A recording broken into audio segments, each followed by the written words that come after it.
Hello, friends, and welcome back to another exciting episode of Play Along Podcast, the podcast where we play through games. And in today's episode, we're starting a brand new book club series going through Dispatch, going through the first 2 episodes of Dispatch, and I'm very excited to get into it. I'm your host, Jared, and I'm joined with Kai and Ben as always. Gentlemen, how are you doing today? Early in the morning for us. It's a nice early recording for the California boys. Doing well. I'm here. I definitely haven't poisoned myself with paint recently. Yeah, Kai's just swallowing paint. That's what we've learned. Just joins of home guzzling. Yes. Don't guzzle paint. This is a PSA. Don't guzzle paint. Guzzling. Yeah, if you needed to be told. Yeah, if for some reason you were under the impression you could, just don't. So it does look tasty, I will say. Forbidden juice. It does look good. Did I you was ever- thirsty. I was thirsty yesterday and just staring into a 5-gallon bucket of paint, and I was like, ooh. I bet that would be nice. Were you a glue kid? Did you ever just try out of No. curiosity? No. I wish. Because it's too late to try it now. I can't do it now. I know it's wrong. I miss my opportunity to eat glue, which is devastating for me. That innocence does give you a certain window, doesn't it? And that's kind of life, right? Kind of too old to do some of these things anymore, and I'm too old to eat glue as a experiment, which is a real bummer. Yeah, I was with old friends this weekend, and reminiscing, Eating glue. No. We were just reminiscing of dumb shit that we did, like climbing on the top of a grocery store when it's closing and things like things that I can't do as a 31-year-old man. So can't be doing that anymore. Yeah, you guys remember planking? Remember when planking was a thing? I do remember planking. Yeah. Damn. No, See, my dumb ass still do time. it, even as a fucking nearly 33-year-old man. No, Ben's still planking. He's trying to bring it back. We can't be doing Tumblr activities on the timeline in 2026. That's the bad. timeline's fucked already, bro. My climbing the top of a grocery store is not going to make a difference. Just bombing Iran and then you planking. Those are the 2 things. Yeah, you know what? Maybe actually, go out and plank. Live your life because it's kind of Who knows fucked how already much out longer there. left we have? So Exactly. If you want to plank, go plank. If you want to plank on the top of a Stater Brothers, then you know what? Live your life. Treat yourself. Treat is what we yourself. said before. You good, Jared? Yes, I'm good. Aside from being tired from walking around all day, which I was shamed for Yes. by these two. Dude, because- okay, come on, Whoa, man. Hang on, whoa. There was no shame from me whatsoever. I mean, first world problems, right? Iran just got bombed, and I'm complaining about walking around the Okay, theme well, park all day. let's take the first world problems out of it. Yeah. I averaged He was 11 complaining. miles a day in Lisbon and covered 70 miles in 6 days. I think you could do one day at a theme park. Yeah, but my legs were tired. I was tired of standing. Oh yeah, this is folks. Find the other examples of when he says this, but he's like, I just did leg day. My man does leg day every other day apparently because No, I do constantly just. My favorite Every one. day is leg My day. favorite one is Also, it's a convenient excuse. It is a convenient excuse. It's also a convenient excuse because you get 3 days out of it. You get the day you did leg day. You Yep. get the day after. And then my favorite one of all time, which is, well, technically I did leg day 2 days ago, which is peak soreness, which I've heard I'm wrong. Am I multiple wrong? times at this point. So, we're you're frail. You're saying all the right things. This is exactly I'm what. sure I am. Yeah, exactly.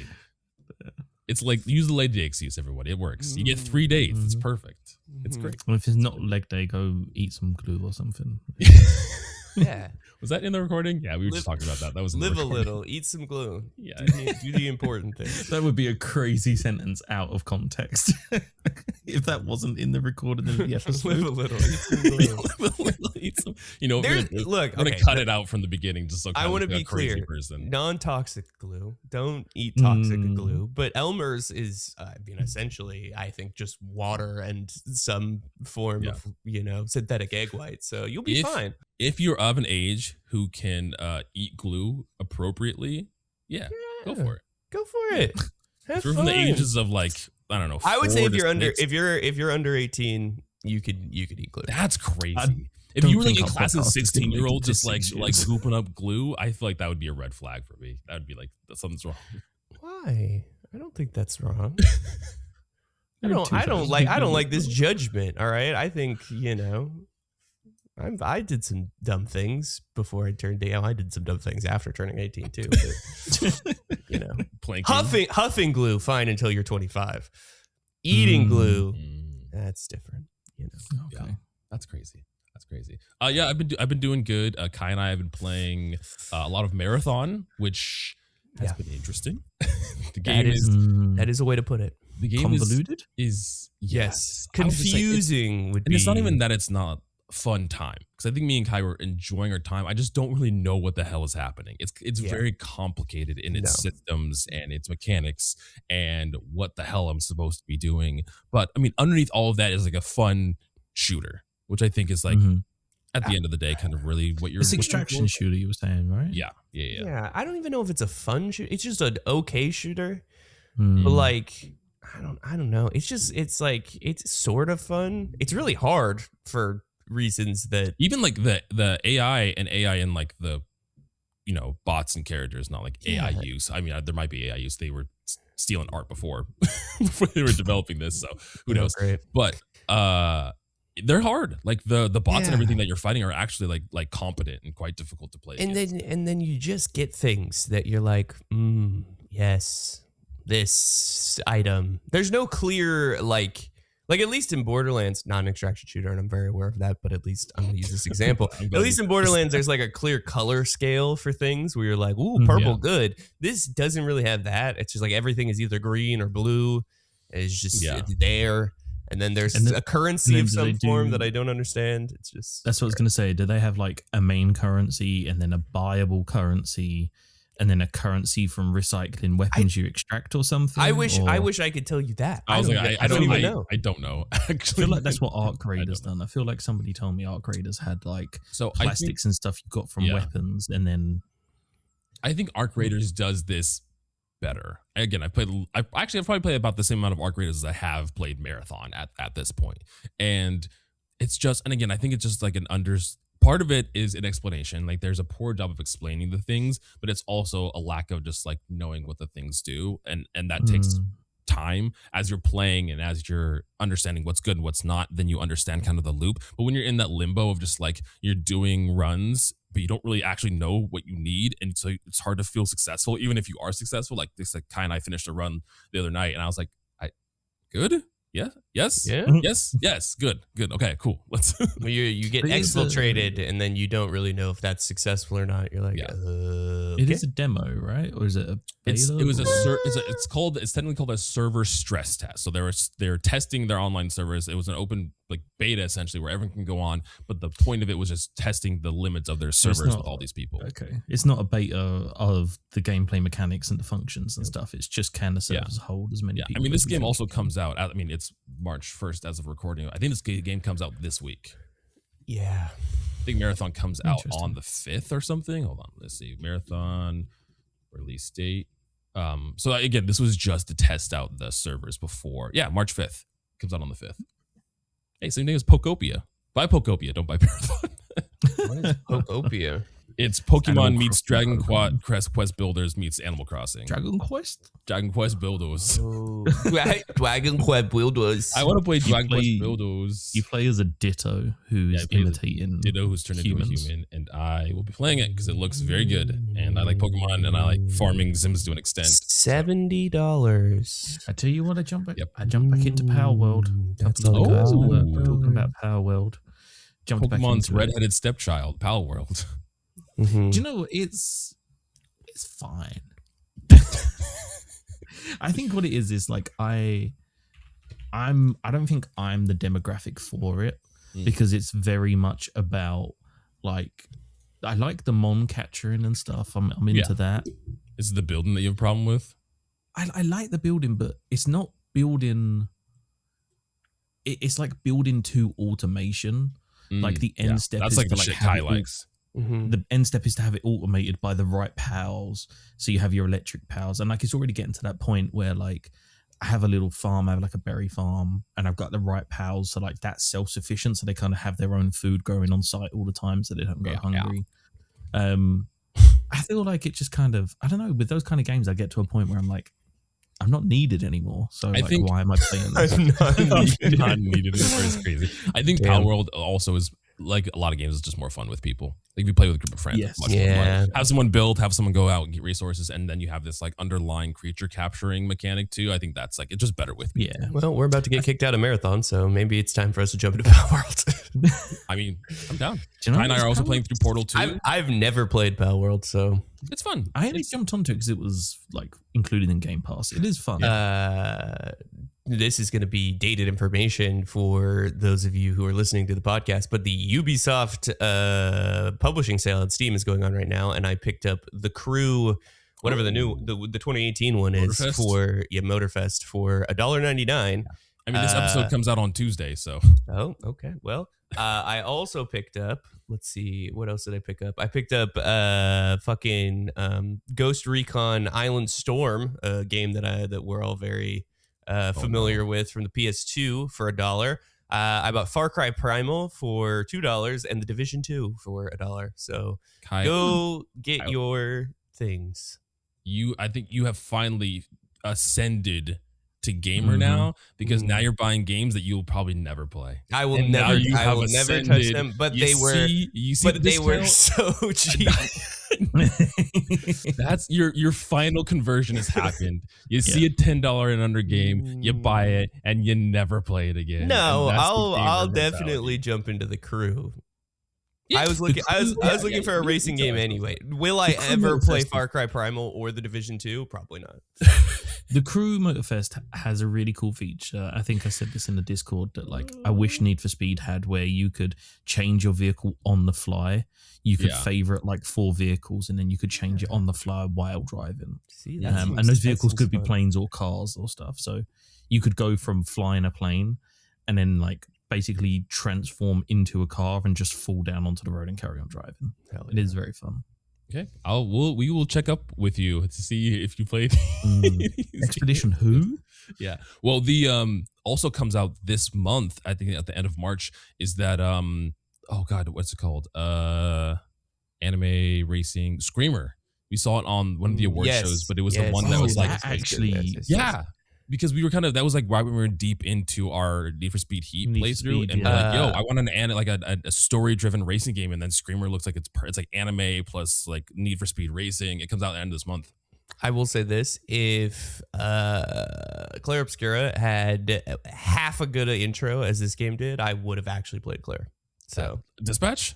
yeah, Look at that! Look at those transitions, man. Perfect, getting us back on track to Dispatch. thank you. For one, congrats. That's awesome. 2, how dare you? How dare you? Dispatch is great. I mean, well, yeah, both of them are great. Expedition is great. Expedition is also great. That's what I was saying. I was saying that Dispatch was great. I That's agree what with you. Dispatch is great, but saying it's better than Expedition is kind of crazy. Okay, I think we'll get into it. The opening's faster in Dispatch, right? Expedition is quite It's a drawn little out. slow. It's more drama. But It's more like silly, goofy. It's apples and pears, though, isn't it? Like it's not like Well, it's not. They're video games that were made at the same time and competed against one another for Game of the Year. But sure, they're apples and peaches. That's what they It's are. pears. Whatever. It doesn't matter. The point was it was 2 different fruits. There's apples and kumquats, you know? Apples and kumquats. Yeah. Okay.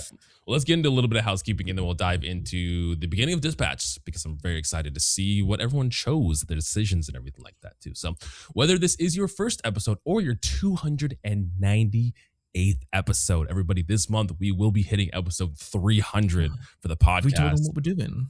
I have not. Well, actually, the schedule for this month has posted, so if you haven't seen the socials with the Discord, then you wouldn't have seen it. But we're going to be playing through. Kai had pitched us this idea. I don't know how you came about this, if you just randomly found a game, but we're going to be playing through the PSP game 300 March to Glory. So- He made a joke that we should play the 300 tie-in for the 300th episode. It wasn't a complicated. You know. We were going to go for the actual like movie tie-in, and then he found out there was a PSP port that looked particularly awful. So so that's going to be in 2 weeks. We'll be playing through that for the 300th episode, and Bill Barber from Gaming and Collecting will be joining us for that. You know, Bill canonically loves collecting games, and every time I see him post, he always posts some weird obscure game, either a movie tie-in or something that I had never heard of. And it was funny when I asked him about this, he was like, oh yeah, I've played this before. And I was like, okay, yeah, I figured as much. I figured as much.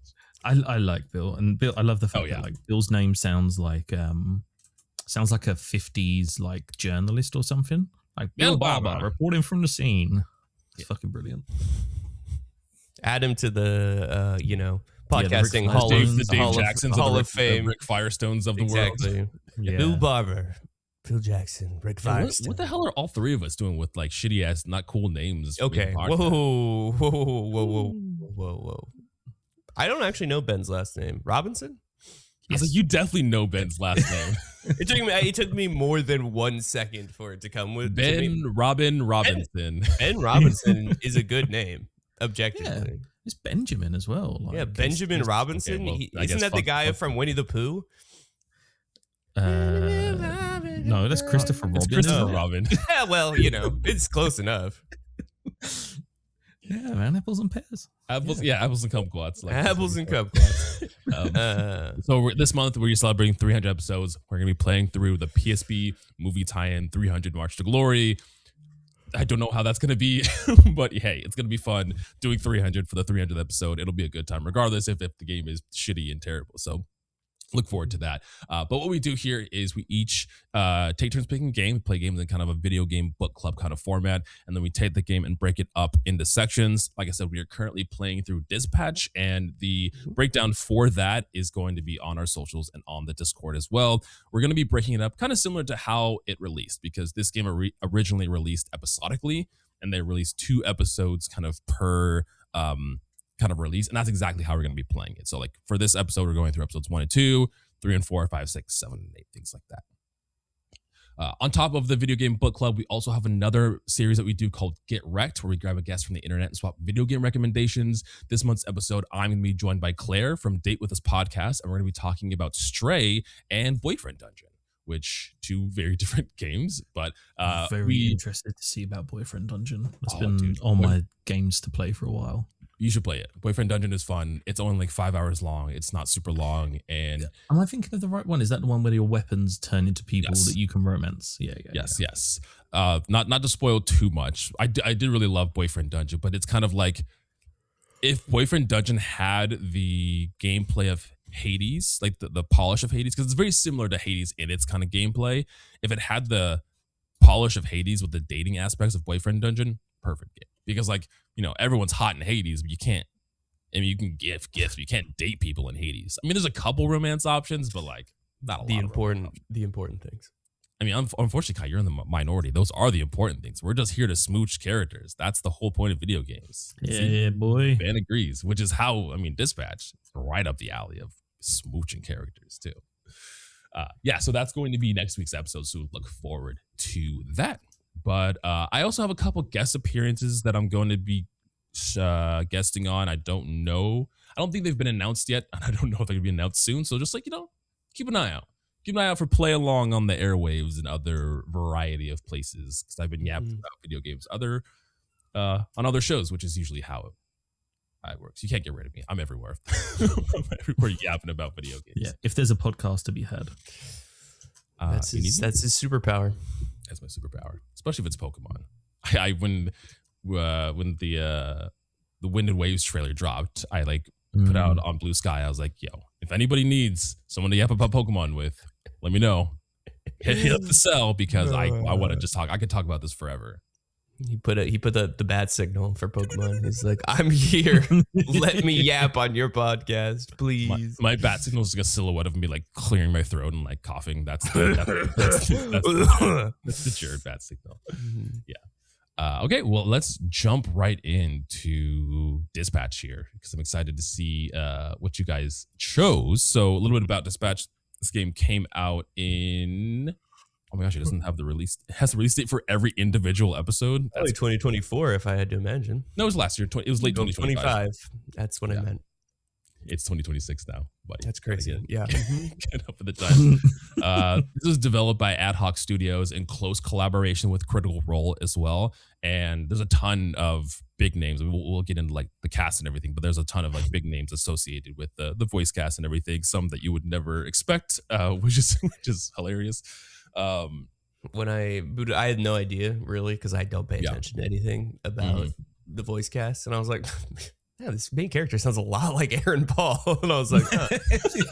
It literally took until credits rolled on episode 1. And it was like Aaron Paul. And I was like, I had the same with Sona. That's so funny. I was like, it really sounds like Moist Critical. And I was like, yeah. I was like, oh, I feel like his voice is like indistinguishable. Very like, specific voice. It's like Corpse Husband, right? Like he had a very like recognizable voice. I was like, you hear Moist Critical and you're like, that's him. That is unrecognizably him. That is our depressed Florida man. Yeah. And some Florida jokes they throw around in here too, which is kind of funny. There's a bath salts joke that they said, which is hilarious. The whole narrative of the game is you're playing a kind of an ex superhero that is, down on the dumps. He's kind of down on his luck, and now he's kind of has this ragtag team of villains, and you are a dispatcher. You are behind the desk, and you are sending out your team to very specific situations in which they're needed. And there's kind of like a management sim that goes along with the, very telltale narrative choice-based decisions that you're going to make. But before we get into that, I want to go through and kind of see our history and, with Dispatch before playing through it. Ben, were you kind of following this game at all before we had jumped into it here? Yeah, so it was what I'm learning over time is that I get a lot of my gaming news and a lot of my up and coming games through TikTok. And this was one that like came onto my radar like early 2025, I think. The thing I like about this kind of stuff is like, one, I like the animation style. I felt like it was like it sounds really sort of obvious to say, but like it's that kind of like cartoon where it's like you're watching like cartoon, like you're watching an animation for sure. But the thing that interested me something that interested me more was that it really reminded me of The Boys. Now I'd been following The Boys from back when it was a graphic novel. Me and my sister used to have a thing where every kind of like birthday or Christmas, we'd buy my dad another volume of The Boys because they would volumize it into like 1, 2, 3, etc. Yeah. And I really like that kind of different way of looking at superhero stuff where they're not like just these kind of invincible like people where it's like they've got like same kind of reason about Spider-Man, he's got like a side to him. Yeah, it's like the everyday superhero and what that would look like. This idea of like, there's superheroes, but they're all not what they seem, and you're kind of like helping to dispatch them, and like there was this like ragtag kind of team that you were working with. It kind of piqued my interest because it was very much like, oh, it's The Boys, but a video game and it's animated. And then there's all this voice cast involved. And so I was like, okay, this is one I need to follow. Yeah, absolutely. Kai, what about you? Was this game on your radar at all prior to us playing through it? Yeah. I mean, the Twitch universe played this game quite a lot. I think Hassan played this game, but I avoided watching any of it because I'm a politics enjoyer, not a gamey enjoyer. So I didn't really watch and play any of it. Yeah. I knew Critical Role was involved because there was some communication around that. I didn't know that. I knew Aaron. I knew at one point Aaron Paul was involved. I also knew at one point when we watched fucking the Game Awards that what's his name from 007, the black guy and his son were involved. Jeffrey Wright. Yes, I knew they were involved because I watched it and then completely put that out of my mind until booting it up and then being like, oh yeah, nice. That kind of sounds like Aaron Paul. I mean, I vaguely knew the premise of the game. Like I knew you were a superhero that was no longer a superhero who was doing dispatching, which I was like, that's kind of a cool idea. And yeah, I wanted to play it, so I'm glad that we're playing it, and so far so good. Yeah, absolutely. I mean, like I said, this is similar to both of you. This caught my eye when it was announced just because of like the visual style. Like Ben said, it's very like anime, 3D anime, cartoon kind of vibes to it, but it has that, grittier, darker side of something like The Boys where it's more gory, it's more adult, kind of like the adult cartoon, which I really liked. But yeah, I've seen, just because I mean, when people were playing this, it was everywhere, right? It was all over Twitch. It was all over social media and everything like that. So I've seen a couple of plot points here and there, but obviously this is a game about making decisions. So your decisions could have different outcomes with different kinds of characters. So the things that I have seen might not necessarily reflect my own existing playthrough too. So luckily, I think most of the stuff I've seen has been pretty early on. I mean, I think all of it really has, because even going through this, I was like, oh, this looks familiar. Like I'd recognize some of the events from what we've experienced already. So like most of the stuff I've been exposed to and spoiled with have just been early on, which is good. But yeah, also similar to Kai, very excited to play this because I wanted to play this for a while now. And this kind of game is perfect for our format, right? We're all playing through a game, making decisions. We'll talk about decisions. I already got flamed on one of my decisions earlier before the recording. Yeah, so but we'll talk about that. Promise you now, the fucking listeners will flame you. You'll agree, yes. We'll make it a poll. You are not make a poll on Spotify, and then we'll flame you. friends with that decision. No, Jesus Christ. It's such a harmless decision. It's not. It says a lot about who you are as a person on the inside. I know now that like if we're ever in this situation, that won't happen. And don't worry, I got you. I'll reach across and I'll be like, I'm sorry that he's this way. Across? That's crazy. Reach across is crazy. I'm trying to come up with an excuse for my decision, but because there isn't one. There's not one. We'll get to it when it comes to it. Okay. Well, with that, let's get the set dressing in and let's talk about this first chapter, which is called Pivot. First chapter in here. One of the things I didn't really know about this was I knew about our main character, Robert Robertson. And I knew that he was a superhero. I heard the name Mecha Man kind of throw around, but I didn't know to like what the extent. I hadn't actually seen a lot of the interactions with him in his suit, right? He's kind of like he's a less rich Iron Man. he's a poor man's Iron Man to the literal extent. Like he has no money and everything like that too. But the whole start of this is he's interrogating someone to try to find out where this character Shroud is. Shroud, that we find out is someone that had killed his father. And I just going through kind of like first impressions with the scene and everything like that. Again, the dialogue and voice acting is done so well. I mean, again, Aaron Paul is won so many awards for performances and acting and everything like that too. So does a fantastic job with Robert. But how did you guys go about this kind of interrogation that you're doing with this guy that's tied to the chair? Do you know what it reminded me of? It reminded me of the kind of tone and attitude that like Deadpool has, right? Where it's that kind of like, it's supposed to be this like crazy intense moment, like this guy's strapped to a chair and I'm interrogating him, but really it's just kind of like two dudes shooting the shit. Like the first thing that like gets said is like the guy says something, he's like, like, do you want to talk about your dad, and like what was your relationship like? And I said something like, oh, like he's gone or I don't know him that well, and he's like, well, you won't know him that well now because he's dead. And I was like, oh, okay, like that's the tone we're coming in with immediately. Yeah. I mean, not only that too, but just like the scene where the very first scene you see Robert / Mecha Man in, I thought he was standing and then his nose bleeds and it runs down his face and he's laying on the floor while he's interrogating this dude too. So that was kind of funny. And then the dog licks.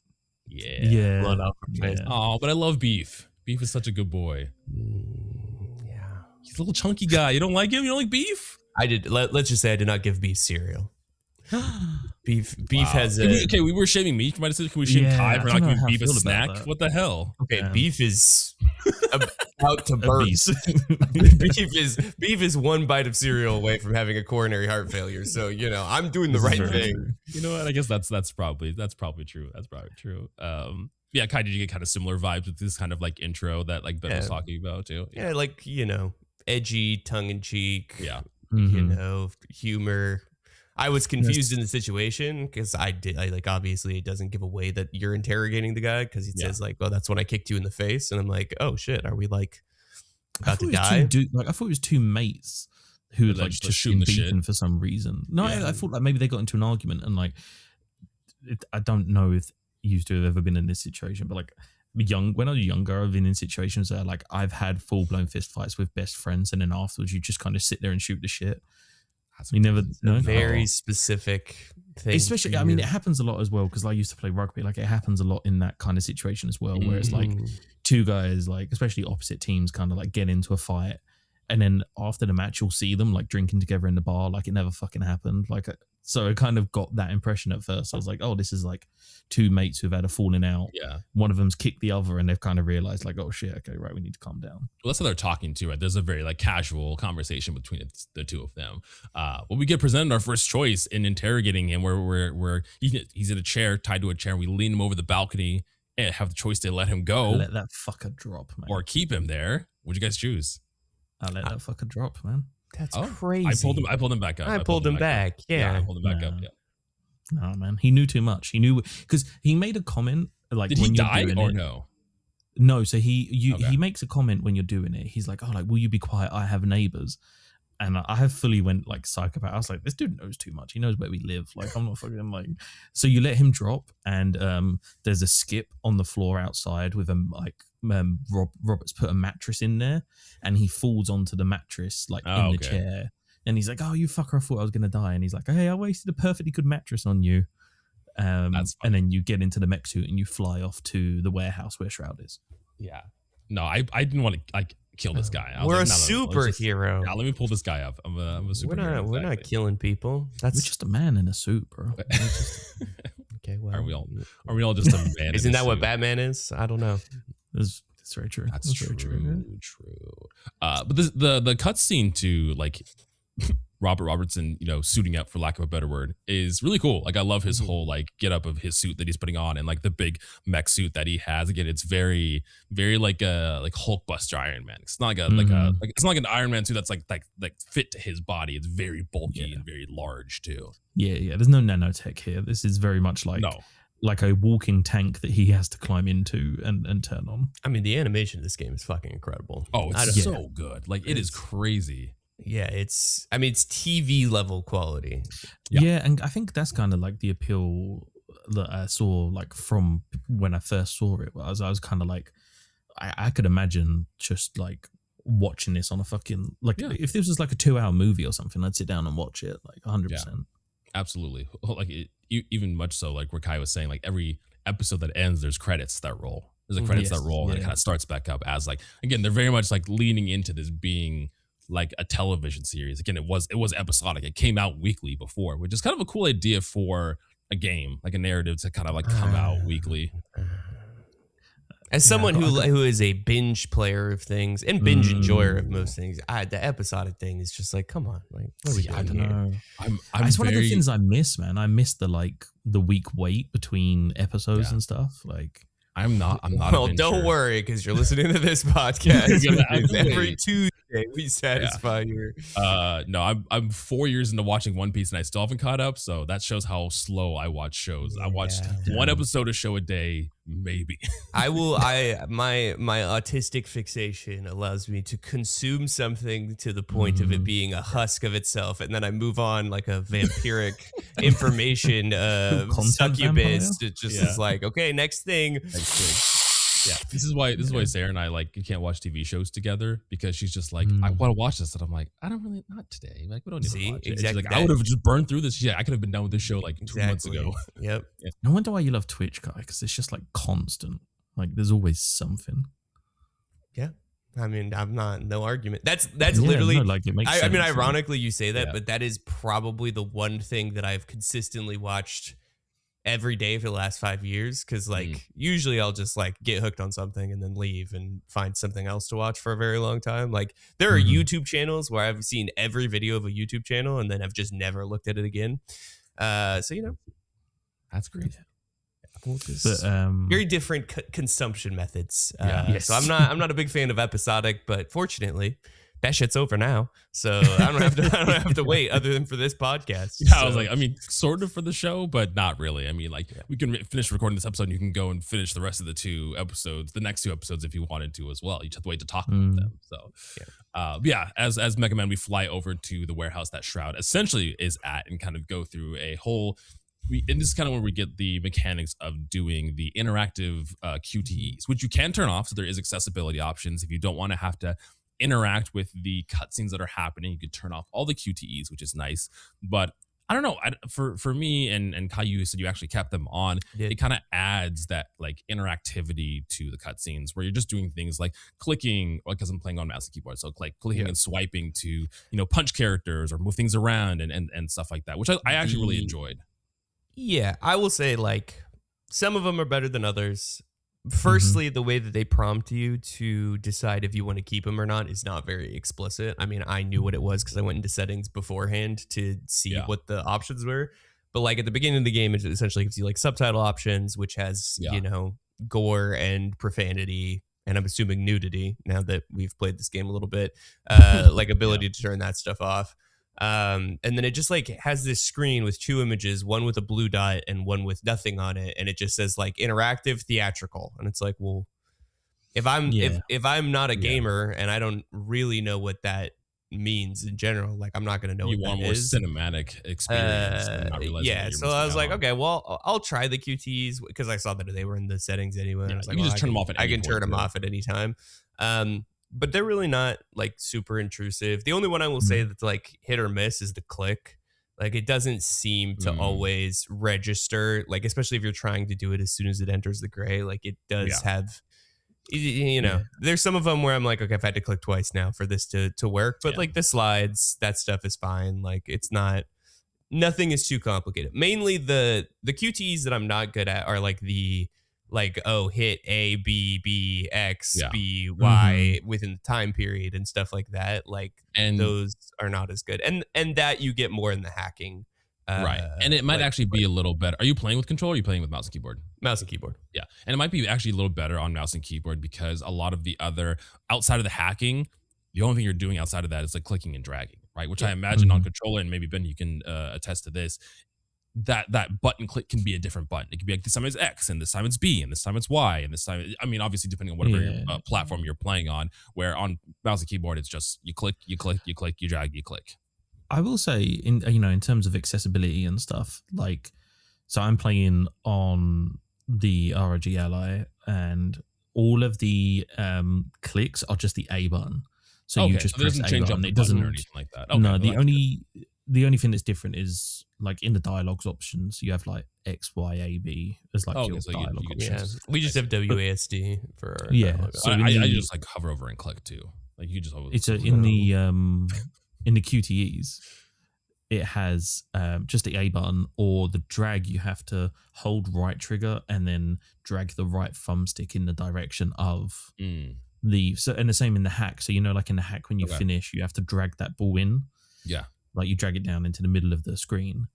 On the controller, you do RT and then you press down. And that's actually a good transition because we get like a broken iPad and we have to hack into it. And this is where we get our first interaction with that hacking minigame. Do you have to do arrow directions or are you doing button presses for each of the like nodes that you're going on? So like when you go, so you're going along as like blocks, because I don't know, people might not have played. So you're going along and you're basically playing this cube who's rolling along these sections, and then you come to these nodes where it might be a code that you have to put in as like part of a security thing. It might be to unlock a certain path or whatever. But on the controller at least, those are arrows. So you use the D-pad and you go up, down, or whatever.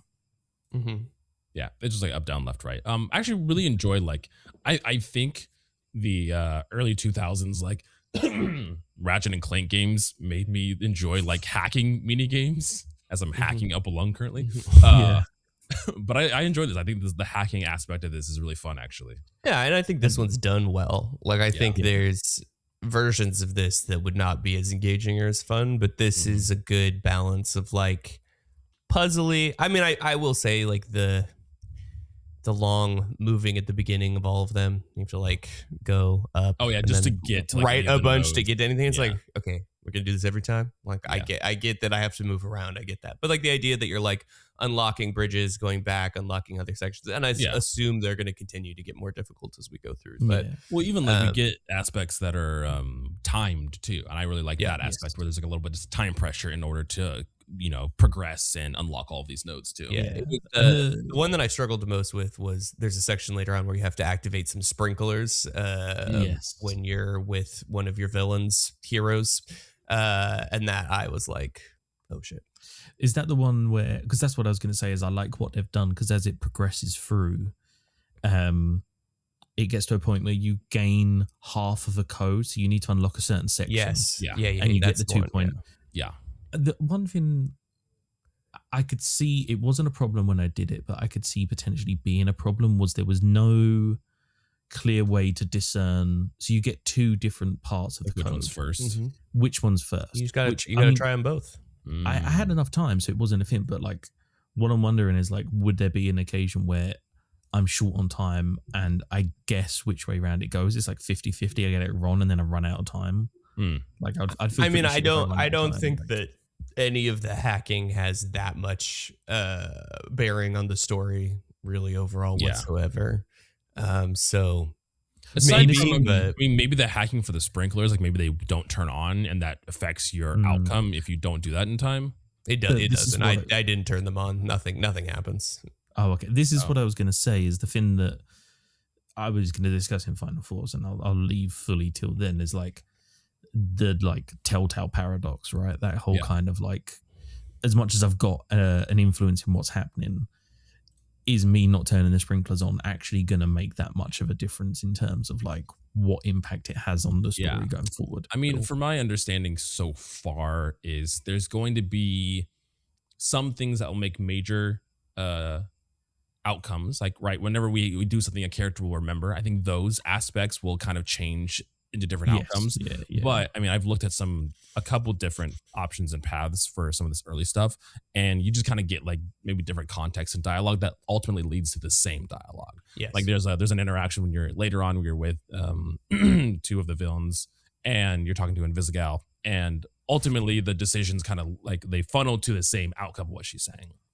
You just get kind of different context and results from your character and what he's saying and everything too.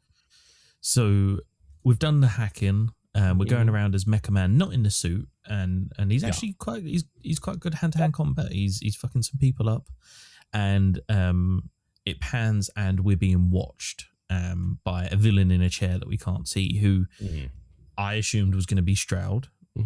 Shroud. And you get into the room and you have the choice, and I said something like, "I'm here to fuck you up." And then, or you could be like, "Oh, it's over, Shroud," or whatever. And then it turns around.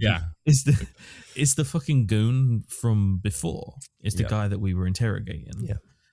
This is where I was like, "Fuck! I should have let him fall. I should have let him fall." Well, it confused me because obviously, like, I left him turtling in a skip tied to a chair. So I was like, well, I mean, and then I thought maybe it's a double ganner thing because I don't know. Well, we're about to find out why. Yeah. It was weird that like couldn't he have just like gotten out of his chair at any point when we were interrogating him too, just like turned on his powers and got out of that chair? I think that plays into the thing later because it seems like Shroud wanted us there, like it was an ambush. Like it was leading. He wants the core thing that we have. Yeah. And then we get presented with an option. I mean, the goon is like fucking monologuing about our dad and how he pissed himself when he died and all of this sort of stuff. And you get the option of punch or stomp with no context. I didn't know what this was whatsoever. It was kick or stomp. Punt. Oh, punt. Sorry, punt. That's what it was. So I punted his ass. I also punted immediately. Oh, really? I stomped him. Ooh. Did you just crush him or? Yeah, so you cool down the mech suit, and the mech suit just comes through the roof and lands on top of him. Okay. Yeah, you kick him out. You literally kick him and he flies out the window, and then he comes back in the front door. Like all of his like arms are kind of broken, and he's like walking and everything. Like so he does that. Like he basically has all these bones broken and stuff, and he like stands up, and there's a whole thing where basically you're like, I don't know what the fuck your superpower is, but like let's just get this over with. Let's get this out of the way. Like, and then this is where the fight starts between you and his name's Toxic. His name's Toxic, which he's like, it tracks because he's also a toxic asshole too. Yes, in that, and just full piece of deal, just hanging around. The canole. Not only that, but we get a shot in between his legs, dick hanging through, and Mecha Man in the background. He's got a thick piece on him for. I mean, he's a little guy, and he's got a little guy with a. He's got some fucking salami. Yeah. Which I was like, all right, okay. Yeah, I see. I mean, if your power is based around you being essentially having to be nude because no clothes can stay on you, it's good. It'd be rough if you got a little shrimp hanging down there. That's that's not so fun. He does say something though. He said something with shrouds for normal people with the shrouds augments. It's like gives them a kind of a little bit, but for people like me, it gives me like more power than usual. Yeah, penis enlargement surgery. See, that's what it was. The salami's not natural. I don't think that's what it was. He's not natty. Don't look at that natty salami. Yes. So apparently Shroud is boosting the powers of villains. Which, I mean, what we see of him makes sense because he has this like robotic face. It seems like he's augmenting himself or something. Yeah. So but I mean, Toxic is like he's beating the shit out of us. I didn't think he was gonna like. He's beating his meat. He's beating his meat. Yes, he's quite strong. He's indeed strong. But there's a lot. This is the part where I was like, oh, Kai's not going to want to do QTEs because there's a lot of clicks. There's a lot of. I missed a couple of them just because when you're firing kind of the arm cannon. Couldn't be me. Yeah, crazy. When you're firing his like arm cannon, like you're clicking as the shots are going off. So you're kind of like lining up the shots with the clicks and everything too. So. No, according to my fin at the end, my success rate in the fight was 88%. I performed better than 10% of players. Okay. Hell yeah. So it's fucking hard though, bro. Like it's like, and it's those. I don't know. Do you guys have to when you click? Do you have to just click anywhere on screen? Because obviously I have the button presses. It's like you just have to click. You don't have to. Oh, you don't have to click in the circle. No. I was gonna say. I mean, there's a circle that like slowly closes into another circle, and you have to click when it gets in that. But that's you don't have to click on it. No. Do you have a cursor that you have to move over to the circle and then click? No, he's just no. He was asking us because we have a mouse. Oh, I see. Yeah, because you have a mouse, you have to move the mouse into the circle. I understand. Yes, the answer is no. But yeah, I mean, it clearly this is a trap. We get bamboozled. Well, we get hooked really up and we get like cable shot into us so that we can't fly away, and then Mecha Man activates this like bubble fin, and then Shroud appears, and Shroud's here, and Shroud is like saying shit to Toxic, and Toxic's like, oh, fucking boss man saying that your energy levels are only at 29%. Whatever you do, don't activate the boosters because you're gonna fuck yourself over. And you get an option. Activate the boosters. I was like, you're bluffing. Fuck this, I'm out, man. He was in fact not bluffing.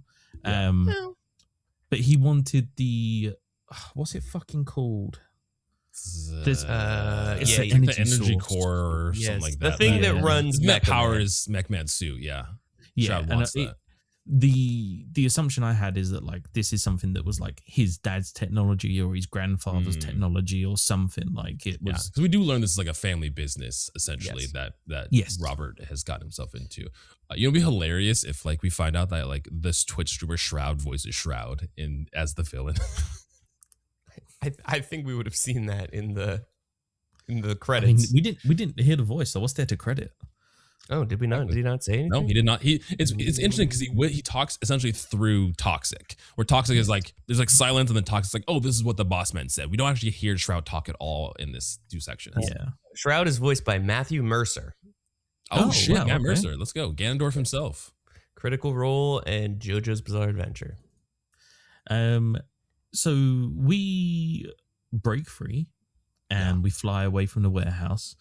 And Robert's very like, oh, fuck yeah, like I got away, fuck those dudes. And then I can't remember C4. There's C4 stuck to our back. Yes, that's it. Yeah, there's a sticky bomb on his back. And it blows him up. And we get this like angle of like somebody clearly filming a TikTok dance. Oh yeah, like in the middle of their house. On the TV, isn't it? Yeah. But like, yeah, Mecha Man's suit falls to the floor. And then there's all these news reels and stuff about like the death of Mecha Man. And well, we kind of learned too that like obviously like Mecha Man, like I said, family business. Grandfather did it. His dad did it, who had died, which is what Robert is trying to he's trying to get revenge from his death of his father. But Mecha Man is kind of like a well-known superhero throughout the world. Like everyone knows Mecha Man. So like this idea of like Mecha Man being dead is kind of like a big deal around. Like it's been news articles. Everyone's talking about like Mecha Man being over. Yeah, he's the savior of LA. Which then, they really make LA seem like a dumpster. They're like, organized crime is the biggest problem in LA. I'm like, wow, okay, that's good. Yeah. I thought it was homelessness, but I guess. yeah, I mean, a lot of LA is kind of just a dumpster fire too. So I mean, it's not that bad. There are some real shitty places in America, let me tell you. well, yeah.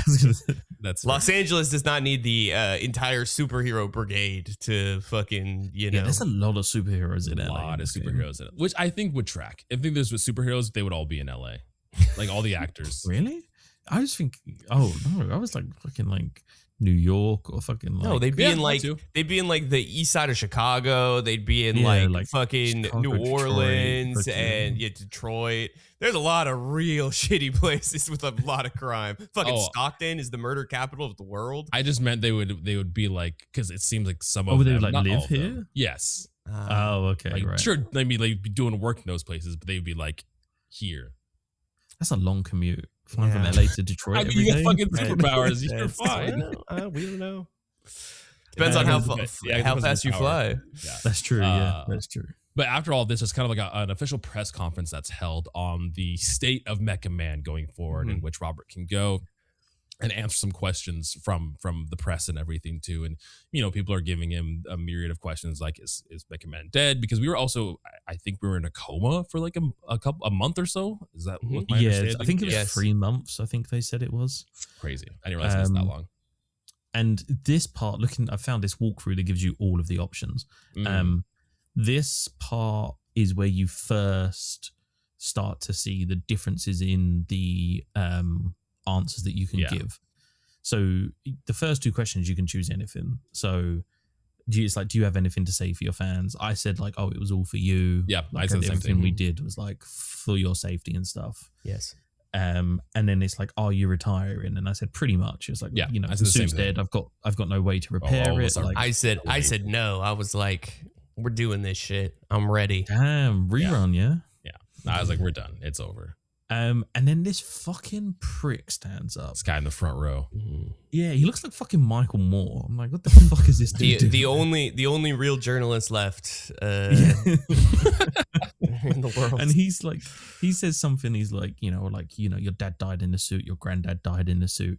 How disappointed would your dad be in you? Why? if he A was wild born right question, now? by the way. Mhm. So you can answer it and you get plus reputation. You can attack him and you get negative reputation, which I was like, that's not going to end well. Okay. I just left. I left too. I left was like- too. I was like, Yeah. hands I'm not- up. I'm not You know, I'm not fucking answering even- your dumbass No, that question. is not worthy of an answer. And you Everything literally I've just done for walk you off stage. people over the last fucking 10 years, and you're gonna fucking attack be a me. dick. Fucking Michael Moore's going to come at me. Yeah, Like, come what on. did that think of you? I feel like I have to like intentionally like make different decisions. Although again, we talked about the infamous decision that I made, the other two didn't later on. But we are all like very same path for a lot of our choices right now. Yeah, I mean, it's just like, and you've got the stats up. Like, can you see how many people chose to leave the stage? You and 29 players cut the press conference short. Yeah, 29%. Fuck that sorry, guy. 29% of players. Oh yeah, I can see that. People need to stand up for themselves. Yeah, 100%. Yeah. So now we kind of have this like really downtrodden Robert who is like still in his Mech Man gear Yeah, he's in his Mech Man outfit. and is like going around the town and is like watching this news presentation on the TV in the store of his press conference, basically.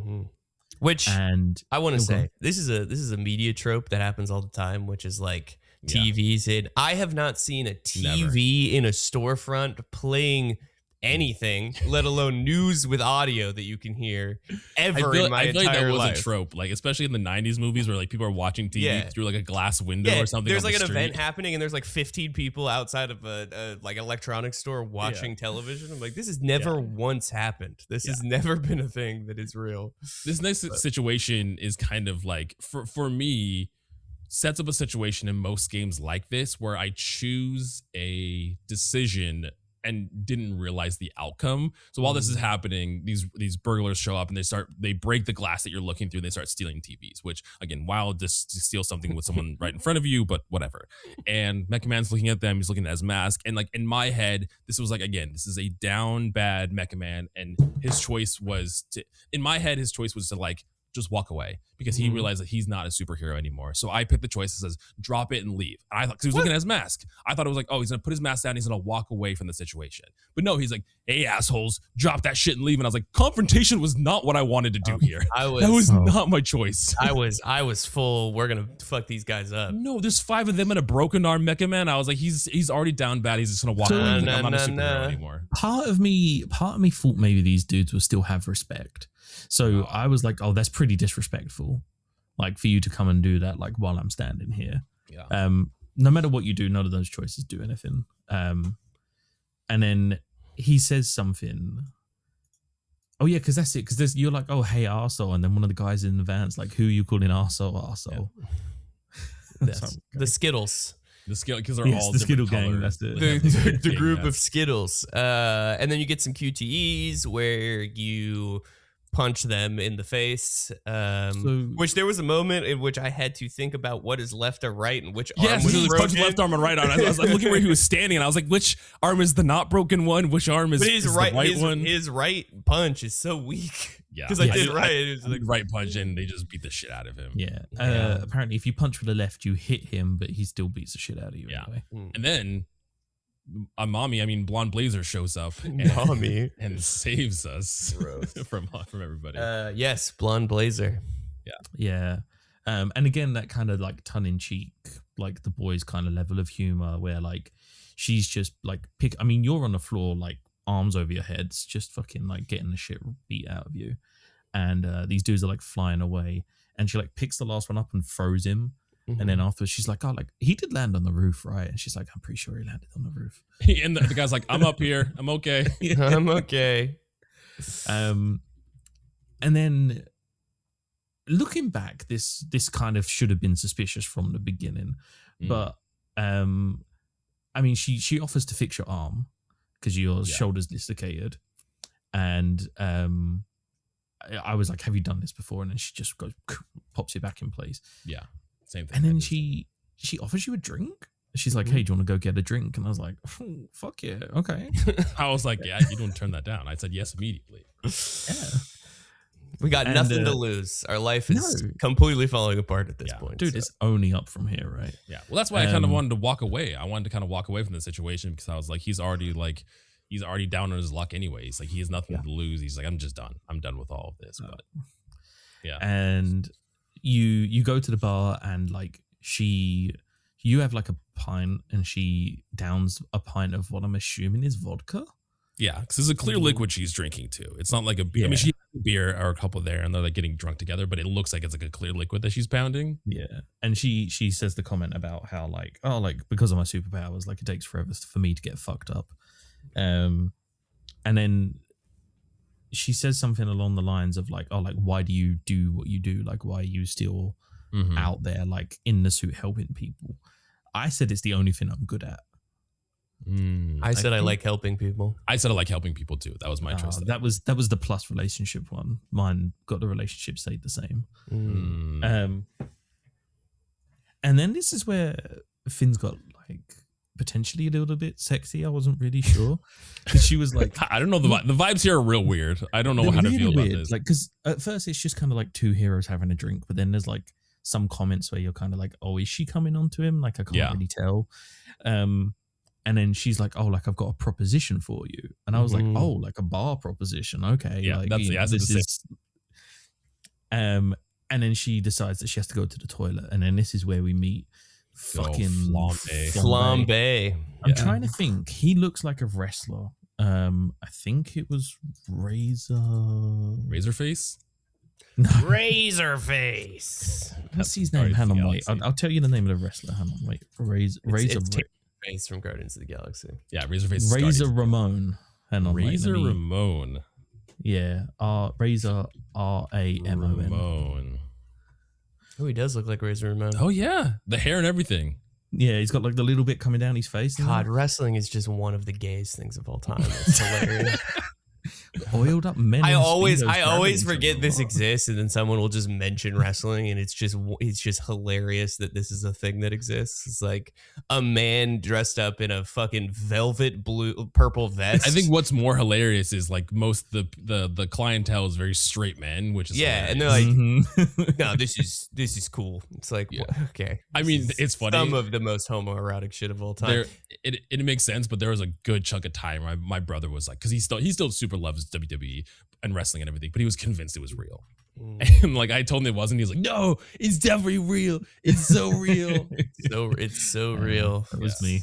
So much, Yeah. so much You wanna body believe. oil. You want to believe? Um, Flambe comes up and there's an existing relationship here. Like Mega Man, He's a has- villain we busted. Yeah, he's a villain they busted earlier. And while he's yapping, you have the choice to either throw water or throw the drink at him. Which Well, did you hold on, guys- you get to name him first. Oh, you're right. You're right. We don't know who he is at first, and then looking at this picture, it's Flambe, Punch Up, and Coupe, which Yeah. turn out to be like people on our team later on.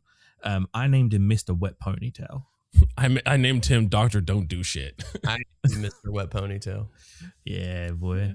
So did Mikai and 29% of players. Apparently. Mr. Wet, which is really, there's Yeah. just a third. Each option is a third. They're Well, all yeah. equally. Mine says you and 32% of players pick Doctor Don't Yeah. Do Shit. There you go. I threw the alcohol at him because You did as well. Blonde Blazer buys you a pint of water, and then there's a pint of her vodka still sat there. And you get the option of like throwing, because he's making this. And do you know what? I tell you why I picked out, because I'm making myself sound like I'm a really fucking violent person, dropping people off a balcony. Drop people off roofs, setting people on fire with alcohol.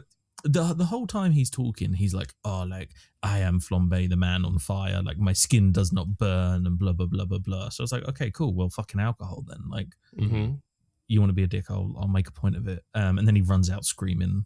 Oh, okay. So I didn't do that. So I picked water, right? And you splash him with water, which puts out his hand because he has his hand next to you on fire, and it puts out his hand. And then he steps to go punch you, and he slips in the water and smashes his face on the bar and chips his tooth, and then he falls back. And then Does he have a chipped tooth in the next? He has bit? a chipped. Yeah, he has a Oh, chipped tooth now shit, in the nice. next bit. He Yeah, has he's he has missing a burnt tooth. eyebrows in the Yeah, in our one. when he has comes no back. eyebrows. That's funny. And then both Coupe and what's the other guy's name?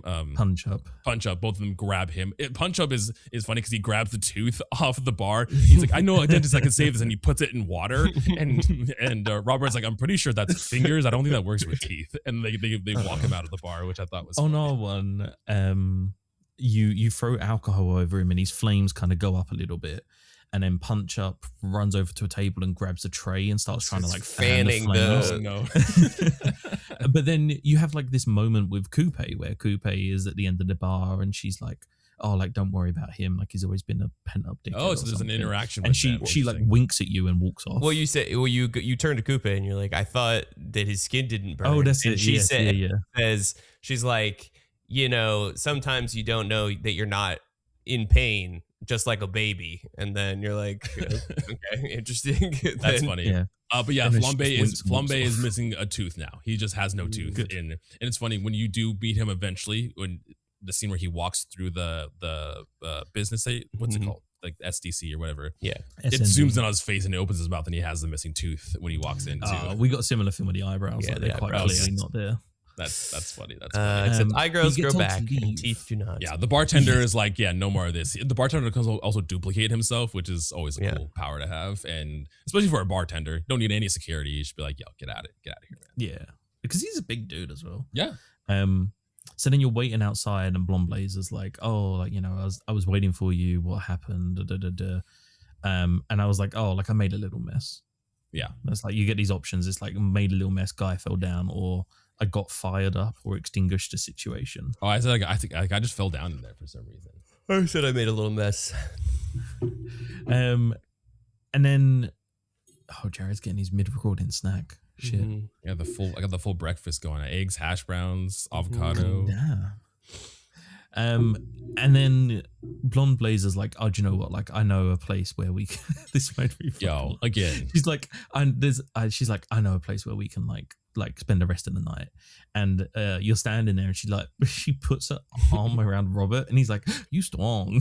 Yes, I want to be carried around. Is that wrong? I want someone to fly me around. Yes. And then she flies you around, and you think she's going to go to the Hollywood sign, and she puts you on this like billboard for this superhero. Which is funny now that we've like finished chapter 2. Wow, that this is the billboard that she brought us to. Crazy, fucking crazy. By the way, she's drunk. She is fucking nuts. That's not an excuse. Oh yeah, because that's the other thing that happened. That's why she went to the bathroom, because she hands you a drink. You spit the drink at her into her mouth. Yeah. Yes, into her mouth. So she flies you there, and they're kind of talking and stuff. And I got Robert to say like, "Oh, I really needed this." Yeah, that's what I need. Like, he's been through a lot. It's like, "Thanks for helping me. Nice. I really needed this," or "Sorry about the spit thing." And then you get the first fucking smooch moment. Yeah, because I mean, like you said, the whole time there was like the game is leading you to romance 100%. Blonde blazer. Yes. Although when I looked at my stat, it's what's wild is this decision is almost an exact 50-50. It says you and 53% of people. Oh no, it's almost a 50-50. I don't have the stat for some reason. I've got the stat here. So I was playing this with Ellie, and I was like, the blatantly wants us to kiss her, and she was like, "No, don't kiss her. Like, let the moment pass." So we let the moment pass. It's a terrible idea. I don't stand with that decision, but we let the moment pass. Well, us and 45% of players did not. Okay, so it is almost like a 50-50 too. Well, you try to kiss her, and she's just like, "Oh, that's essentially not what I meant." And I was like, right? Don't lean into you do kiss her. Sure. There is lip to lip contact, and then she's like, "Oh no, I'm sorry, this is the wrong message." Like the slow mo. She takes off your mask, and she puts her hand on your face and everything too. And I'm just like, it's a very intimate moment, and the game is clearly like leading you to kiss her. Right. And then it actually turns out, psych, all of this was a job interview. And classic. Somebody named, I think this is when you find out that it was Chase, who was a friend of your dad's, and you're like, I haven't seen him for 15 years. He basically recommended you for a job at SDN, which is the dispatch service that Blonde Blazer works for. And this is when we get the tutorial of how to do the dispatches, and we put on these like AR glasses, and we're met with Phenomenon, who walks us through dispatching the heroes. He's phenomenal. Yeah. I know the reason why the pun is there. It's still not a good name. So this is the dispatch tutorial. So, like, I guess just kind of brief sort of overview. You basically have a roster of heroes at the bottom. Different events come up. They have different stats. So they have like power, vigor, mobility, charisma, brains, and something else. Yeah. And it's all in like a star diagram, and you're basically trying to match. You don't get told what the stats you need are. You get given the description of the event. Yeah, you get like a general idea. It's like someone needs to catch these villains quickly. You're like, okay, let me choose this person that has more mobility. There's usually a key adverb of some kind that is like, hey, do this. Yeah, climb this. And you're like, oh, okay, cool. Yeah. And you're basically dispatching the heroes to situations. They then have to come back and have a rest period before they can be sent back out. And at the end of each event, you're given an overview, and basically what you're trying to do is match the percentage of what you needed as much as you can, based off of the thing. And then I didn't realize this. Even if you match, so like in the actual shift in the next episode, I matched one of the events 83%, and then this little ball goes around. And it's not guaranteed to be a success. Yeah, exactly. It's always a percentage depending on what your thing is. There is 100% success you can have, but some kid lost a balloon in one of my events in the shift. Damn. But one of the other things that happens is during a crisis or whatever response, the heroes can say like, "Oh, I need help," and you get given a list of options of like what they should do to kind of progress the thing. Yeah, I said to Jared pre-recording, I struggled with this a little bit because I felt like there were a lot of things that came up, and at first I was sending like, because you get given, some of them need 1, some of them need 2, some of them need 3, And sometimes, like if there was free, I was sending free heroes. You don't have to send 3. No, I know, but I thought I did at first, and the game didn't really explain. It had 3 slots, and I was like, "Oh well, I need 3 heroes." Yeah. So I sent 3 heroes, and then there were times where I had like 4 events going on, but no heroes. They were all resting or preoccupied. Yeah, I kind of just learned that by accident because I had one that had like 3 options or could have 3 heroes, but I had a lot of heroes either out or on cooldown, so I only had one, and so I was like, oh, I'll just do the one. And I learned that you don't have to send. You can send 3, and depending on their stats, you might get a better percentage, but you can just send 1 and have that be part of it too. But I thought I did bad in this, but I'm looking at the pictures I took of my stuff at the end, and me and 53% of players aced the tutorial shift. Yeah, I think I got that as well. I got that same one. Yeah, 53% of tutorial, ace of tutorial, which I don't know if it's like this game specific in like it's already like it's very charming themes or whatever, but I feel like I don't usually play games that have these kind of gameplay management mechanics to it. But after this, I was like, this was like I had a good time. Like I love like the leveling up, sending the characters out, they level up. Like it almost like itches a little bit of like Pokemon for my brain because there's like a roster that you have. You can send them out, they get XP, you can level them up. They if have there's stats. a way to compare it to Pokemon, Jared, of course. will find it. Are you not? Are you surprised? Are you surprised? Kai, what did you think? I guess of the I never. Yeah, it's great. I have no complaints. I mean, this is just a tutorial, so like. Yeah, I didn't fail any of the calls. It definitely gets more straightforward. like when we do our first shift, it definitely gets more chaotic. Like there's more things happening at once. You have to manage it a little better. Peak the fucking achievements, my guy. That's all I'll say. Okay. Yeah. Did you do a good job? Yeah, I have not failed a single thing yet. No, I have. I know. Not only that, but I got an achievement. You got an achievement for failing one at 70% or higher, which I was like, that's rough. I think I have that as well because that one situation was like a girl needed a balloon. I sent Coupe because I was like, Coupe can fly. Like that is the perfect fucking thing. No, for 83% chance of succeeding, and I failed. Yeah. I'm just looking through because this is basically the end of the episode. You say to her, this is the end of episode. She explains like, oh, there's a job if you want it, and I just turned around and I was like, when do I start? That was like me too. The whole kind of thing. It was fun. I like the mechanic. It's a good time. It's very puzzly. You know, it's not super complicated balancing the like 5 different things that you have to choose from. And, you know, I like the like random mechanic, like the RNG element of the little puck that gets released between the difference between like what you covered and what is uncovered. Like, I think that's a nice way of going. I do like that there's like, it's not a threshold.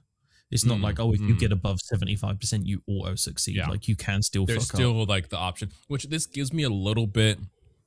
And maybe this is why it's like this game specific thing, but it gives me vibes to like Baldur's Gate or like D&D or when you played through Disco Elysium where you have like the percentage checks that you can get. So even if you have like a mostly positive one, like you can fail an 83% chance to be successful. And I think that's a fun mechanic to add to games like this too.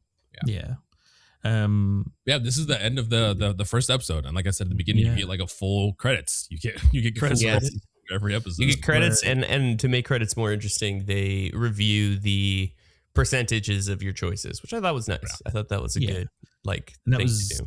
That was the pictures I took. So me and 52% of players threw alcohol at Flambe. They did not kiss. We're not going to talk about that. And then we spoke about a press conference and stuff. What? We're not going to talk about that one. The lack of kissing that took place in Ben's episode. No, I understand that, Ben. I episode 2, first day on the job. Still wearing the suit, which weird thing to do. Yeah. I don't know if it's like an attachment or if he just doesn't own other clothes. Like it's the mask is really the one that I'm like. Well, I think that like he was going to this superhero job, so maybe he's like, I have to wear my superhero. He doesn't want people to know he's out. He doesn't want people to know that Mecha Man is working at SDN. Yeah, but I don't know if it's him that does it. Blonde Blazer is the one that says that we should keep this quiet. I don't know if it's necessarily him that's like, oh, I don't want to be recognized. Blonde Blazer's you shouldn't let people know. Because when Royd says it in the bathroom, he freaks out. Yeah, but that's after you have the conversation with Blonde Blazer. True. About that you should keep it quiet. this is where it starts off, and you meet. I was going to call him Wet Boy. He's not Wet Boy. It's Water Boy. Water Boy. What's his power? Like he sweats profusely or something? He like, just gets things wet. No, he's not only that. There's a scene at the very end of this episode where he vomits water onto your keyboard to clean it. So yes, yeah. But there's like a whole thing, and like he's super nervous about getting a job, and you help him do his tie and stuff. And then, I just love when Robert grabs his tie. He's like, "Oh, it's wet." It's like that's kind of my thing. I'm putting this out there now. I think he is some sort of crazed super fan of Blonde Blazer, and something's going to happen. I thought you were going to say that like he's Shroud, like he's the villain of the. No. I think because his outfit is very clearly based off of Blonde Blazer's outfit. He's got the same palette, like color palette, and the same sort of like design and stuff. So part of me is like, is he going to become a problem later in the game where like he's obsessed with Blonde Blazer? If we romance her, does he become a problem? So I'm unsure. It feels like a very deliberate thing to be like, this is the same theme as this. I read it more as he's gonna become part of our team eventually. We're gonna our whole job here is to shepherd a generation of heroes, and Waterboy, well, maybe not. He needs more shepherding then. well, maybe not the best superpower. I have a feeling we will be mentoring Waterboy onto the Z team eventually. I feel like it's gonna go one of like two ways. I think it's like what Ben was saying, where they have this character that's like very, like outwardly bad at his job that he hasn't even started yet, right? Like that's the assumption that people have, and he's going to like end up being like some part of the villains, or some like they're gonna do the bait and twist with Waterboy, or it's gonna be that thing where there's gonna be a very specific situation where Waterboy saves the day for his specific power of needing to be wet and getting things wet bait too. So. Twist is funny. It's bait and twist or bait and switch. It's bait and switch. You said bait and twist, which does sound like what I do to my penis. Jesus Christ. What bait? Are you just like, you teasing yourself or something? What's masturbate was the I understand the logical what you meant. I know what you meant. Link there. It was the bait part I was confused about. The bait of masturbate. That was the I see. There we go. We're getting there. Anyway. Yes, we'll see. He doesn't give me Buddy from Incredibles like I'm gonna become a villain or I'm gonna be a problem. He gives me. So what it might be then is like, now you're saying that, now I'm wondering, like, maybe I'm just very cynical about this stuff apparently. I wonder if like it will be like a buddy situation, like he gets looked over by Blonde Blazer or something, because he tries to greet her at the end of the episode and she's just kind of like, oh yeah, cool, like good job, like, just like brushes him off. So I wonder if like he then kind of like defects and becomes like he goes to Shroud or something. I don't think so. He doesn't have the thing that Buddy had that Waterboy doesn't. The thing that differentiates is that Buddy was sure of himself. He was cast away. He's like, I can be one of the heroes too. Yes, he had a belief. Waterboy has no belief in himself. Yes, and exactly. He needs a mentor to help him. What better bait and twist than that, though? If anything, the thing that Waterboy is going to turn against is because Waterboy mentions that he's a phenomenon fan, yeah. And potentially that relationship may get affected by Buddy working for the SDN, but we'll see. What better way to give you self-confidence than with one of Shroud's ornaments? Sure.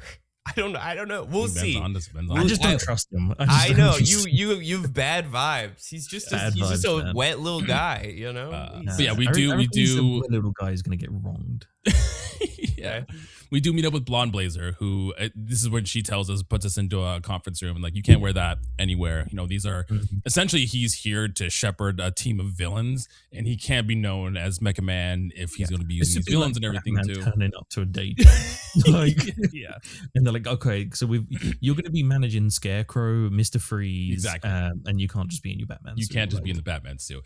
And so they have him change, which both so Invisigal is also in here, invisible, and steals kind of the outfit. So she kind of overhears the whole situation. But both Invisigal and Blonde Blazer say that he has a dad bod. Robert doesn't have a dad bod. Which is he's like crazy, so hurtful. There's no reason to be. Of a dad bod, if that's a dad bod, some hot fucking dads.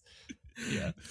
He doesn't have a dad bod. He is a prisoner of war bod. That's what he looks like. He's real mangled. I'm trying to think where I've seen it before. I can't remember. It was in another. No, there was another superhero. What guy did I look at his back and it was tethered and torn? There was another superhero thing. I think it was like a movie or something where he was like all bruised and stuff as well. And it's that kind of like cliche, like, you know, he's been through fights. He's all sort of battered up. I think it's Christian Bale's Batman. I think it is Christian Bale's Batman. You know, he has body pain. Blonde Blazer's in the room as well. And he's like, oh, you're just going to watch me change? And she's like, oh, right. Yeah, let me turn around. And then there's a fucking glass. Yeah, she's just looking at him in the glass. And I'm like, this girl's bad. Bad news bears. This girl's in trouble. Invisigal knows, and Blonde Blazer basically explains to her, like, this cannot leave this room. Other people cannot know.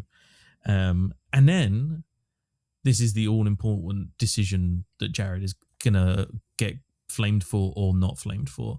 In the new SDN workwear, Robert goes to the toilet. And in the toilet, this giant fucking, like... Yes. Samoan or something. Yeah. He's a Samoan named Royd. He comes walking in and you're like peeing at the urinal and he's very cheerful. He's like, hey, what's up, brother? He puts his fist out while peeing. I will say, like, he's peeing with the right hand, fist bump with the left. He's not touching his penis. Oh no, he's not. No, because he's very importantly, he is not touching his penis, and that's why he uses a urinal. He uses the urinal that I can only describe as the built for him, a built for a large man like him. The built for him urinal. Yeah. Yes. But Kai, did you fist bump Royd? I did. I did bro fist Royd. Jared, did you bro fist Royd? Yeah. Jared is one of the 7% of people that did not. I did not. One of the few, the proud or the not proud, as it is in this case, and the cowardly who did not bro fist Royd. Roy doesn't take any offense to it. Roy is just happy. He's just happy to be there. Well, that's not true, because if you do bro fist Royd, it increases your relationship with Royd, and if you don't do it, it decreases your relationship. Well, it didn't tell me that. Well, it didn't tell you, but it's what happened. So there's also a moment before where I forgot about this. Blonde Blazer and Robert are talking about their time last night, and you can say, like, we were drunk. Like, I'll take your lead in how to, like, kind of go about working here, or it didn't feel like a mistake. I said it didn't feel like a mistake. Oh, I said we were drunk, and I'm seeing that decreases the relationship with Blonde Blazer. Fuck. You're right. I said it didn't feel like a mistake, which causes no change, which I guess is neutral. Yeah. I did. Oh, this doesn't have any change. It doesn't say anything on here too. But after this is with the, like, Invisigal and Cheese, like, they're telling her to keep quiet. I said something along the lines of, like, you know, powers don't make you a hero. Like, you have to earn that. Yeah, which it seemed like a good option. And then he said it, and I was like, "Oh, that sounds so fucking corny." It does, but she was just like, "That's so." Which is funny. I don't know if you guys seen the clip. I forgot what her name is. She posts, like, on Instagram and TikTok and everything, but she pointed out how this is, like, Robert is like the lonely boy fantasy, where he, like, has two girls that like him and he says all the right things all the time too. And I was like, you're kind of right. You're kind of right though. So the one thing I do know about this game, which is interesting. Gonna be spoilers for the two of us that don't know this. I guess. I don't know. You'll be fine. You're big boys. You can handle it. There are two romance paths in this game. Yeah, Blonde Blazer. One is Blonde Blazer, and the other is Invisigal. Which I thought it was Malevolent. No, it's Invisigal. It's Invisigal. Oh, damn. I don't think you can romance Malevolent. You can. There's two romance paths in this game. One of them is Blonde Blazer, the other is Invisigal. I know. Ben just wants the demon lady, the demon Dommy. He's like, wow. What about her? Which Invisigal it does make sense because they do kind of frame it in the Invisigal to me gives child, like she Really? reads as, because he's old. He's Mecha Man. He's like in his late 30s, I assume, or early 30s. She's like she talks like she's Gen Z, which means she's like, what, 20, 21? I'm like, this is a problem, man. Blonde Blazer seems like an adult. You know, she has a good job. There's something weird about this like Invisigal romance path that's coming up, because I'm like, this feels uncomfortable. Or are they going to go down that kind of cliche route of like, oh, she's actually 30, but like she's so damaged from her childhood that she acts like she's a child. She's an actual child, and it feels bad. But you know, to each your own. We will see who we end up with in the end. But yes, she's in the room, being invisible for a reason that I don't really understand why. Nope. Still don't know why she did that. Very confusing. I'm trying to find ages, and I can't find. Wait, hold on. No, it does show ages. Invisigal is 27. Sure. How old's Robert? Robert is. Hold on. 48. No, I'd say like 30, 33, 34. Hold on. While Jared's looking at that. Is there actually ages, or is this just some like AI overview making up an age? Oh no, it this does actually all the character profiles have their ages on them when you go through them. I just it's funny you said that, because I was watching a YouTube short of like, how old is Robert Robertson in Dispatch, because I guess it's not really clear of how old Robert is. So it's estimated that Robert is 31 to 32. It's not terrible. It's better than I thought it was. Estimated is not accurate, by the way. Yeah, they're basing it off of Chase's age and the age difference and everything. Yeah, but you can't base it off of Chase. So, I mean, there's a good segue to get to Chase, because we go to the records room, and we're introduced to Chase, who is the person who recommended us for the job. Yeah. Who is this like 5'2"? I think they call him a Black Einstein. Yeah, they call him Black Einstein, which is hilarious. Well, he's in his 40s, but he looks 80 because of his power, which speeds up everything. Which is, you know, an interesting take on like the super speed power. Like he has super speed, but that has like aged him significantly the more he uses his power. So he kind of just uses his power and he just works in an office now, which is kind of crazy. Yeah, I mean, it was kind of I don't know if this is a proper comparison or not, but it kind of reminded me of like My Hero, where like all of the perks have their like drawback. Like Deku's always like breaking bones, and like there are like limits to what they can do, because like Deku's too powerful. So like with him, it's like, oh, he's super fast, but like also he ages much faster than like a normal person as well. Yeah. It says that Chase is he's 39, but he doesn't look like he's 39. It looks like he's much older than 39 because of his power. I think they mentioned him being in his 40s though in the game. Yeah, I could have sworn. That's what I'm saying. It says nearly 40-year-old man. Nearly. Which is 39. He's nearly 40. Okay. But this is where we're introduced to the Z team. Yes. What are they called? Project Phoenix or something? Yeah, yes, Project Phoenix, which is villains turned good guys. They're trying to make villains good guys. And they're really not even villains. They're I was looking at all of their crimes, and none of them did. I mean, Malevolent has like second-degree murder on hers, which is probably the worst. But like most of them have like pretty petty-ish crimes. Yeah, the bird lady did do assassinations for the mob. That one was that you know what? That's true. Coupe. So I was trying to list these off to Jared before we started, and the one I forgot about was Prism. You almost forgot about the two black characters that were on the team. Pretty sure I remembered Coop. Yeah, you got Coupe. Prism. I would say out of all of them, like in the dispatch, like in the shift, I used probably Malevola the least, and probably Malevola and Prism I used the least. Prism's good for her personality.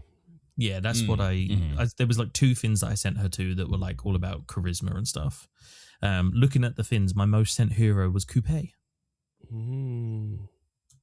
Oh, I believe mine too, but I don't know how to check that without opening dispatch. So you know, I think mine was probably I sent Golem out a lot. I sent Golem to a lot of things. Yeah, which is wild because I sent Golem to the fire.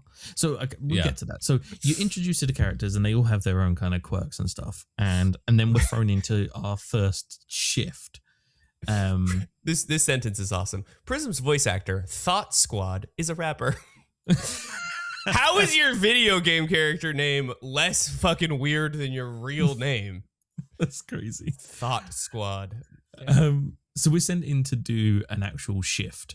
And this is when the game introduces new elements where some characters have certain perks that they get if they're in certain situations. So if Invisigirl was sent alone, she has faster mobility. She gets to the scene faster. Coupe gets certain buffs depending on if she's first or second in the pecking order, whatever you want to call it. Most interestingly, that I found was Sonar's. Sonar has like this thing where after he goes to a mission, into a demon bat after turns his into a demon bat, which his stats are different too. He's more of like a brawler with his other form. Which is why I did not send him to meet his hero. There was there's like a thing that happens where he can go and meet his hero, but he was currently in bat form, and they said that when he's in bat form, he's just like he's out of control. He just kind of goes crazy, and I was like, let's not send him to a press conference to meet his hero. Yeah, I sent Sonar. I did a lot of because Sonar has the highest intelligence stat for most of them. So when it was like press conferences, things like that, if not in bat form, I usually set Sonar to most of those situations. Yeah, that was a lot of what I used Prism for. How did you find the shift? I feel like I've taken over this episode, Jared. I don't know why. You're doing great, Ben. You're doing a wonderful job. I thought you were gonna be like, yeah, you're doing a lot of talking, man. It was good. Just calm down, man. I think I was surprised at how quickly the characters level up. That was the only thing that surprised me. Is like by the end of the shift, every single character gets a skill point increase essentially, which I'm taking the approach of just having specific. This is my, charisma leveling character. up a stat that they're best in every time. Yeah, that's my approach too. So this is my character. This is my strength character. This is my, most of the leveling up I've done, I've just more or less just leveled up the stat that they're already efficient in anyway. Like Coupe, I gave her more agility. The fucking rat person, I gave him more intelligence, et cetera, et cetera. Yeah. I've gone for like I want to improve what they're already good at, but I think some of mine leveled up like 2 or 3 times. And so what I've been doing is also I'm really cautious about being caught out and needing a certain ability, something. But I need someone with Brawler, but I've sent Punch up to somewhere already.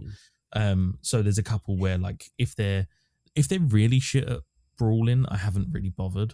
But like if they're medium, I've like bumped it up a little bit so they can kind of be like my every character essentially has a primary stat and a secondary stat. Like they all have, unless they're there's a, it was like fucking whatever the paper plane guy is from the first test or first like set, which is just like an all rounder essentially, someone who can kind of do anything.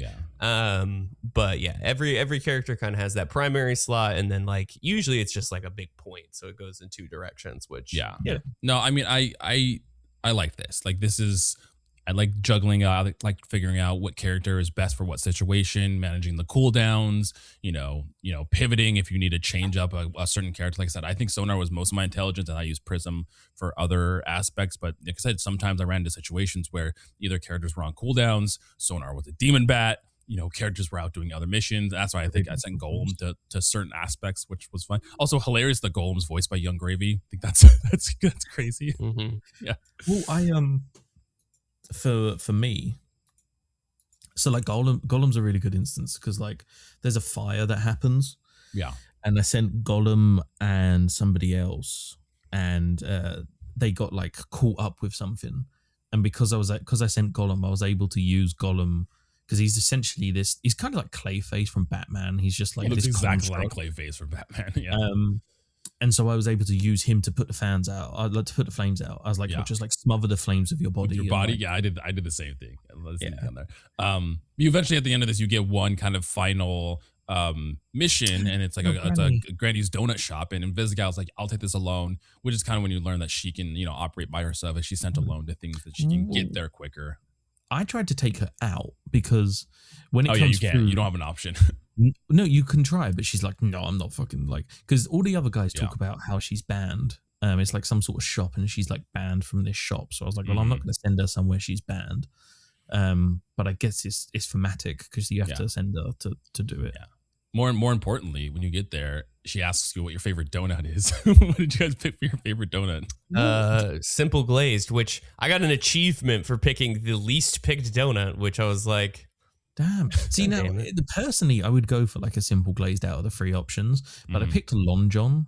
I picked the long cream ones. That's the one I picked. And she makes it, she's like, I don't know. I was just like, oh, he seems like a Long John. I thought she was going to make a funny joke out of it, and she absolutely did. She's like, oh, you like the long dick donuts? Oh, you like the dick donuts, don't you? Yeah, she's like, oh, you like cream in your mouth? Like from like a long dick? And you're like, whoa, no, dude, I could feel donut.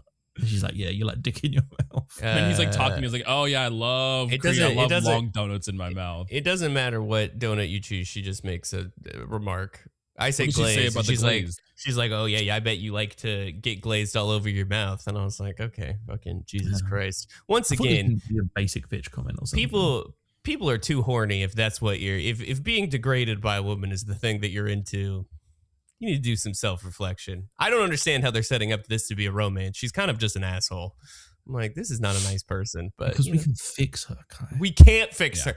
No, you can objectively. Or maybe not I just fix need her. some. Maybe I you know. Wow. Okay. Reprimanding. Reprimanding was the word I was looking for. I need some reprimanding. You know. He's talking about romance in Invisigal, not Blonde Blazer. Either way, baby, it's fine. Okay. I'm game either way. Jesus Christ. Yeah. So you have to go to Granny's Donut Shop, which is the context for this. This is, I assume, something that's not going to happen a lot in this game, which is like weird, like you actually seeing the things that people are doing, because the rest of them you don't see anything that is the result. You just get the roll screen. But this may be a way of like transitioning episodes and ending episodes, and like there might be other cutscene related things that happen. But it's like at the end of the day, you don't even go for it. No, as I say, part of me was wondering because like I'm assuming this is going to happen later on with Shroud. I'm assuming Shroud are going to become involved with the Z team in some way, and there's going to be a mission that we send people on, and Shroud's going to be there. So I'm thinking that's how they're introducing it. Is like, oh, we'll do it as this like one-off event that kind of, in my case, ended badly because Invisigal disobeyed what I told her to do. I think she disobeys regardless. Yeah, I'm assuming so because she kind of has that attitude, right? Yeah. So I'm wondering if they're just kind of priming it as like this happens from time to time and it's an important story mark. Yeah. So we go to Granny's donut shop, and it's a B&E man. Yeah. Yes. I know, but Granny's an elderly man, which I love. Yes, Granny's an elderly man. It's a B&E, and the donut prompt comes up where you have to select your donut, and then essentially we learned that there's someone else in the donut shop by getting prompted to do hacking. Yes, because there's a camera. If you're a premium member of SDN, they can access your camera feeds and they can see what's happening. And we have to do the hacking to get the camera. And then this is what I was saying about the code, where you get the 2 halves of the code and you have to decide which one, what the order is. Yeah. Which is kind of confusing now I'm thinking about it, because you can get them in either order. It's not like you have to do one and then the other. Yeah, it just worked out for me because I did the top one first, and that ends up being the order is the top one and the bottom one, because that's the order I got them in. When I put it in, I put it in the wrong way the first time, and then I was like, oh, let me try the other. It's only 50-50. It's not going to be crazy. So luckily, it's like pretty easy. But I wonder if it gets more complex later on, like if the hacking mini games get a little more complicated. And this is the one that's on a timer, right? Because the whole B&E is happening. You're trying to hack into stuff, and so there's one's on a timer. And there's a dude in the kitchen who's trying to break into something. I couldn't work out if it was a safe a vault or something. Yeah, like a safe. Yeah. And so Invisigal goes in. Oh no, he comes out. Something he comes out. Yeah. And he starts shooting at her. He's clearly one of Shroud's henchmen. He has the same like mech stuff that all shiny the other augments had. that all of the other. Which look, hear me out.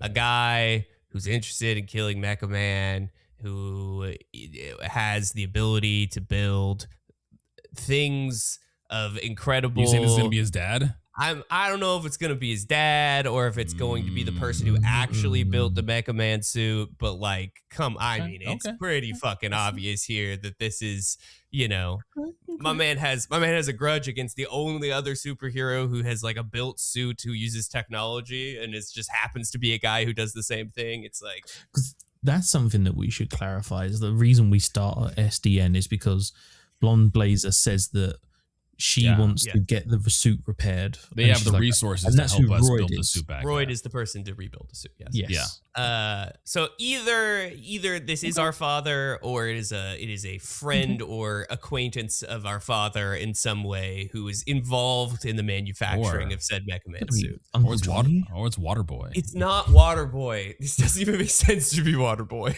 Waterboy wouldn't be able to. He'd fry his own electronics. Yeah, that's being wet around electronics is a terrible combination. And Granny picks up. There's a little bit of a battle. You do a bunch of like, duck, shit, and then you try to hack into the sprinkler system. I failed this. I do it and like short circuits his gun for a second. If you don't do it, Invisigal just beats the shit out of him and knocks one of his things off. Granny picks up the other arm weapon, which did he have two arm weapons when he walked in there? Like two arm guns? He did, which doesn't make any sense. How do you open the door? Exactly. It's a terror. It doesn't make any sense. It's very silly. But then you have to give Invisigal a option, which is either to disarm Granny, take out the thief. I said disarm Granny. I also said disarm Granny. Well, she doesn't listen to. She goes after the thief anyways. And it doesn't matter what you choose. She disobeys you regardless. And Granny gets the back of his balls fried back of his balls. Oh, you got a different option then. That didn't happen with me. What? His arm just burns. He just has a burnt arm and that's it. Yeah. His arm gets fried on when I did it. Yeah. No, that's not what. There was no ball torture in. When you disarm Granny and Invisigal goes against you, she tackles the guy and the guy shoots Granny and it's like the entire back of him is burnt. Oh no, he's laying on his front and his whole arm is just singed from the cannon. I wonder if this is to do with the sprinklers. Oh, because maybe it didn't hit him because his gun malfunctioned from the sprinklers, so Granny didn't get hit. Like in my playthrough, Granny's got one on one arm, the other guy's got one on one arm. Mm-hmm. Granny fires and it goes towards the guy, but in firing the gun, because it was the damaged one from the sprinklers, it burns Granny's arm. Granny's arm's all burned. Yeah, Granny doesn't know how to fire the gun though, which is very confusing. Like that's the whole prompt that you get, is that Granny has no idea how to fire the gun, which is why we want to disarm Granny, because it's going to blow his hand off. Yeah. Well, his hand gets blown off in ours. Yeah, not blown off, but it's like singed. Yes. Well, in mine, he gets shot by the other guy when Invisigal doesn't listen to us, and it just burns his pants, and then there's a line that says he burned the back of his balls. There was no ball damage in my. I can see how that would be confusing then if you didn't have that line. But at the end of it, Invisigal's like, I think that went pretty well. And you're like, what? That went horribly wrong. Horribly wrong. I found the screenshot of his ass being singed. Okay, good. I'm glad. Yeah. Nice. Good for you. And fuck, I'm doing investigative work. I'm trying to get all the options here. And I appreciate that, because that's what I got. And then you go back to SDN and you're in the break room. Well, fucking you're pissed that Invisigal didn't listen to you, and Sprint or whatever his fucking name is gives you $1. Chase. Sprint? I guess I didn't even think about his name being Chase's because he runs fast. Jesus Christ. Okay, you forgot his name and said Sprint. So but I know. The reason I said Sprint is because no, you forgot. You didn't know. I know. I did forget, but I know that his name was related to his power, which was running quickly. Mr. Runs. Mr. Run. That's worse. The Sonars. So you grab yourself a Twinkie. Yes, and Sonar's in there, and Invisigal's there as well. Mm-hmm. And basically, you end up in a confrontation with her. And this is where like Robert is a fucking dick. I know Visigal was a bitch and she like quote unquote disobeyed an order, but like Robert's a dick. So you're saying stuff and like, yeah, dude, I think because like, I mean, the option I chose was like, I can't just disappear. He's like, I can't hide from my problems. I mean, it's true. She's literally invisible. And she's like, you think growing up surrounded by a bunch of villains is what's like, shut the fuck up, bitch. You made that choice. Also, one of the options is you chose that life. Yeah. I thought you were a child. You're 27. Now I'm really pissed because you're now just like a bitchy adult with like, you know, no filter. So we know where Kai's romance option is gonna go, not in Visigal. No. And then she goes on, and basically you have an option of saying like, you think that went well, you ignored my order, or I told Chase you disobeyed. Yeah. I don't like the whole like the idea of it being an order. Like I know he's the dispatcher, but I didn't see it as like he is telling them what to do. He's just kind of sending them to. Well, it's like, do you think that was like the best thought? Like, do you think that went well? That's what I went with because I was like, I don't feel like I'm your like manager or anything. I'm just telling you. I told Chase you disobeyed. I was like, oh shit. Yeah, I guess I know what you chose in the next section. Then it doesn't matter. None of these have literally any bearing. The next option you have shows who you are though. That's more important. Dude, you didn't bro fist Royd. Don't fucking... Yeah, you have no...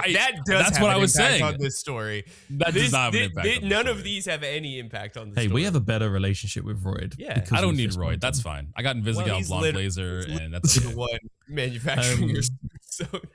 So at the end, basically, the confrontation's heating up. And you have the option of like, the suit isn't Mecha Man, you need me, or I'm the real hero. I'm the real hero here, baby. No, I said the suit. I said the suit. Don't forget it. That's so pretentious. I said I'm the real hero here. No, I was like, you need me. She'll remember that shit.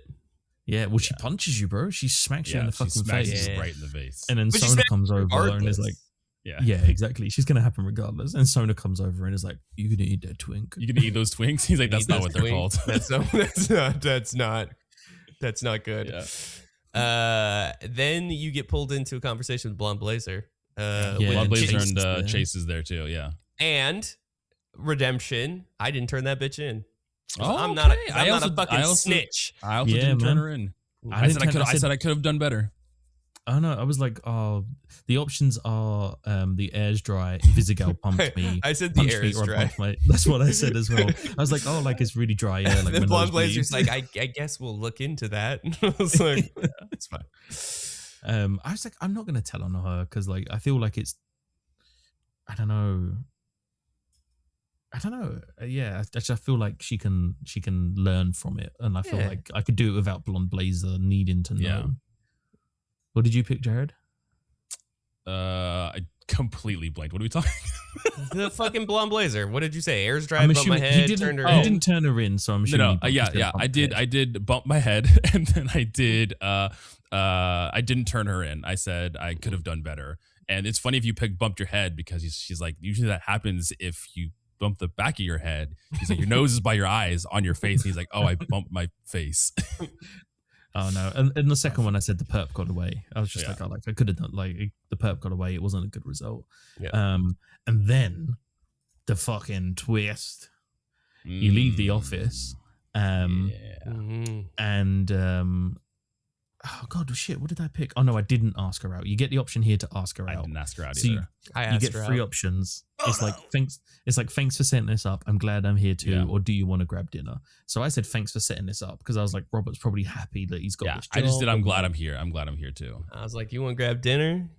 You want? What she say? Go eat something? Blonde Blazer will remember this. She's like, oh, I actually have plans, and then fucking Phenomena Man. Plans show up. Yeah, plans is what shows up.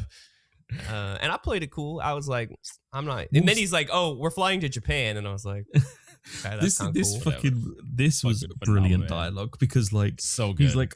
He's like, oh, who is this small man? I thought I remembered all of the people you worked with. And she's like, oh, that's Robert. And he's like, oh, Robert Robertson III. Like, I thought you were bigger. And you're like, oh, cool, thanks. And then because Phenomenal Man is just a massive man. He's huge. He is phenomenal. Yeah, he's phenomenal. It's like what's his dude from Invisible? He's Omni-Man. He's very Omni-Man coded. And then so Phenomenon is like, oh, like, do you want to come with us to celebrate your first day? Like, we're flying to Japan, and there's a brilliant sushi restaurant. And well, it says there's a sushi restaurant where the chef dreams of sushi, which yes, if you don't know, there's a famous documentary called Jiro Dreams of Sushi, which is about a very famous sushi restaurant in a Shibuya underground train station of Jiro, who is like one of the greatest sushi. So it's like a weird reference to a very famous documentary. I was like, interesting. Okay, that's kind of funny. Wild. That's kind of funny. Blonde Blazers in the background going like, no, like, don't come with us. She's hitting you with the please don't come eyes. Yeah, I was like, I gotta get home to my dog. Yeah, I was like, I gotta go home. I'm not doing that shit. I said, I already ate. I was like, I already, which was really weird because it went from me asking her, do you want to grab dinner, to sorry, I already ate. When her boyfriend shows up, you're like, oh. Nope, never mind. The only option that decreases your relationship with Blonde Blazer is saying, yeah, sounds fun. The other two increase your relationship. I'm assuming. Yeah, what happens? I don't actually know. There's nothing. Do you go to Japan? Is it just a cutscene of you three sitting in Japan? Let's see if I can find someone that actually picked that option on YouTube. While Jared looks that up, it's really interesting because there's such a weird power dynamic between those two, right? Because although Blonde Blazer is very clearly capable of flying on her own, like Phenomenon scoops her up in his arms. He flies faster. Yeah, but I'll get to my thoughts on this in a second. Like, and then he makes a comment. He's like, "Oh, can you stand back? Like, my launch has been known to make small animals fly or something." No, it just stuns small creatures. It stuns small creatures. So you stand back, and then to be fair, well, I can't remember. When he flies, he flies. He fucking shoots off.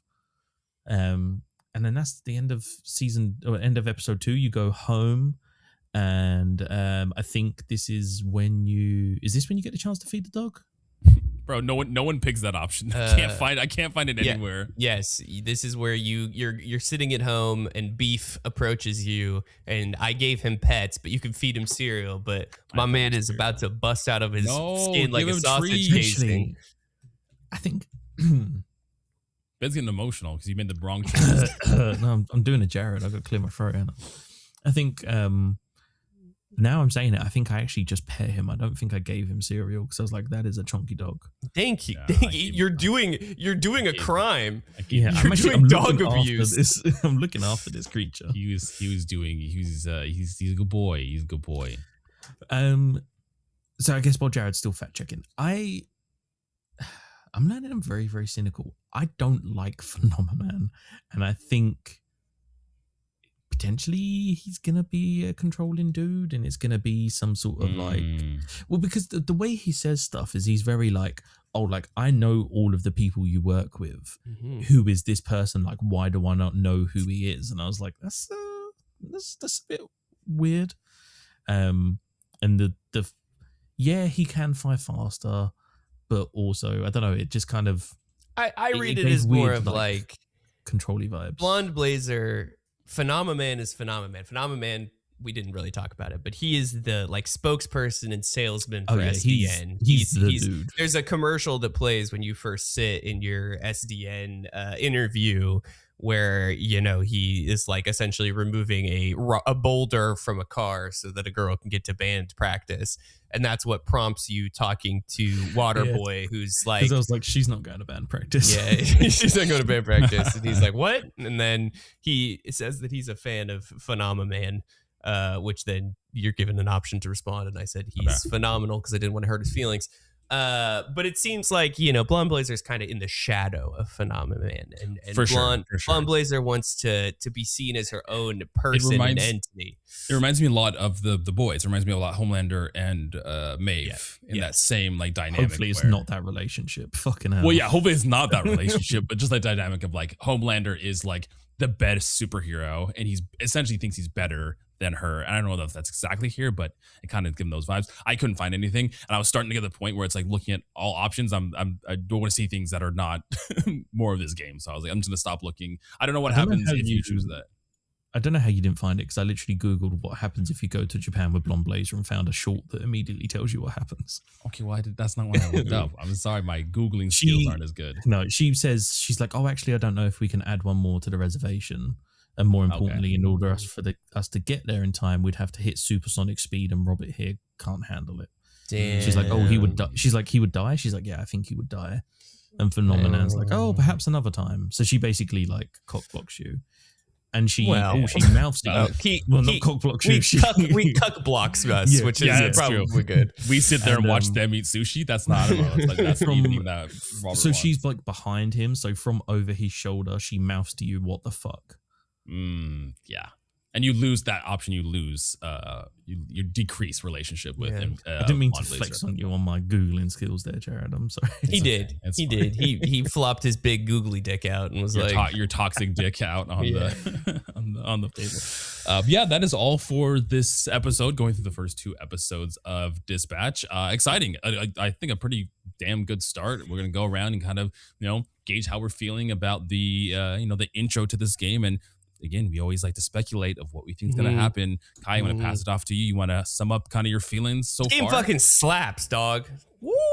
He likes it. This is the first game I've played in a very long time on this podcast where I'm actually excited to continue. Episode 1 slaps. Sometimes he comes around at the end, but this is like an episode 1 slap. The writing is phenomenal. The animation is phenomenal. The voice acting is phenomenal. The game mechanics are fun and engaging. And I don't even like this shit. I'm not even phenomenal, man. I'm not even normally one.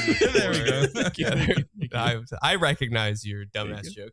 I'm not even one for like the strategy ass. Yeah, I guess this is RTS. I don't even know what this is. It's kind of more just like an RNG. It's like it's more management sim than anything else. Yeah, which I can see why it's kind of like. It's got real-time elements to it though. For sure. Yeah, because real-time, but also management goes. But then it's still at the end. It's kind of random. It's like an RNG roll to see if it succeeds. I think it's cool. It makes sense that Critical Role is involved in this. It feels very, nerdy. Feels very D&D related. Kind of like tabletop-esque. Once again, I think this is one of the strongest openings to any game I've ever played. Like, I think as far as a narrative and writing, and like it's a simple story. I'm not saying it's doing anything fucking out of the ordinary. I mean, the superhero genre has been mined like a fucking strip mine. It's somewhat different than other. Yeah, like it does have a je ne sais quoi about it that is interesting and a little different in what it's doing in the space, and obviously like. Man, what a difference good voice acting makes. Like, Jesus Christ. Getting through 1,000 times this was like fucking putting ice picks in my ears for 6 hours. I don't agree with that. Everybody listening, I don't agree with that. Oh, yeah, because, Aaron Paul is not one of the greatest actors of a generation. But I agree with the ice picks in my ears. Yeah. Well, just once again, like the contrast between having someone like Aaron Paul do voice acting and some, nobody from fucking Toronto do some voice acting is like night and day. Like it's incredible. But no, like I'm blown away by how good this game is. I didn't understand at first why it was in the Game of the Year category and like competing against some other things, but now playing it, like this is very well done. I'm struggling to even come up with notes. Like there's just like I do like even going through it, I was like, there's some things like fucking Invisigal's an annoying bitch, but that's fine. Like I guess that's kind of the whole purpose. And once again, the idea that like the guy has 2 guns and somehow came into the room to open a safe with 2 guns, but had to take one off, just seems like a very inconvenient way to go about things. But overall, good game. I'm assuming, look, to play what is going to happen next, we're going to continue working with the Z team. We're going to continue building relationships. The one thing we didn't mention is at the end of this, like you essentially talking to Blonde Blazer about like what is the approach for the team, and you say like I want to face it head on. Like I want to say like I'm Mecha Man. This is the situation. They have to learn to respect me, etc. So, we're gonna Flambe's definitely, gonna be an asshole, gonna be a problem throughout the entire game. That's unsurprising. We're gonna keep romancing Blonde Blazer and Invisigal, most likely, and building a relationship with them. We're going to somehow transition into trying to figure out who Shroud is, even though the Z team gets things like balloons and trees and cats and trees and investigations and stuff like that. Waterboy, I assume, will eventually join the Z team, would be my guess, down the road. And I'm assuming we're going to lose some members at some point. Because like Death, or are they just not going to be part of our team? Probably like Death. I mean, they are superheroes, but they're not invincible. Like, eventually someone's going to die at some point in time. I forgot about this. Invisigal has asthma. She's constantly Yeah, she has an inhaler constantly that she uses, which is hilarious. Yes. Very inconvenient for being a superhero. But yeah. We'll see. And once again, Shroud definitely is either our father or closely associated with our father. There's no way that it just happens to be that the villain is a guy who makes mech humans, and there's no association there. And the whole thing is that he wanted the like power drive from Mecha Man. Yeah. Like that's what he stole from the suit. So yeah, we'll see how that plays out. But overall, great. No notes. Yeah. 10 out of 10. No notes. Yeah, I agree with most of Kai's words. I agree with most all of them. Most specifically that this game has an incredible start. Like, wow, what an awesome job of the voice acting, with the character portrayals, with the world. Like, they did a great job of setting up the world. In like these chapters, I think they're probably an hour to maybe under an hour each. Like, they're not very long.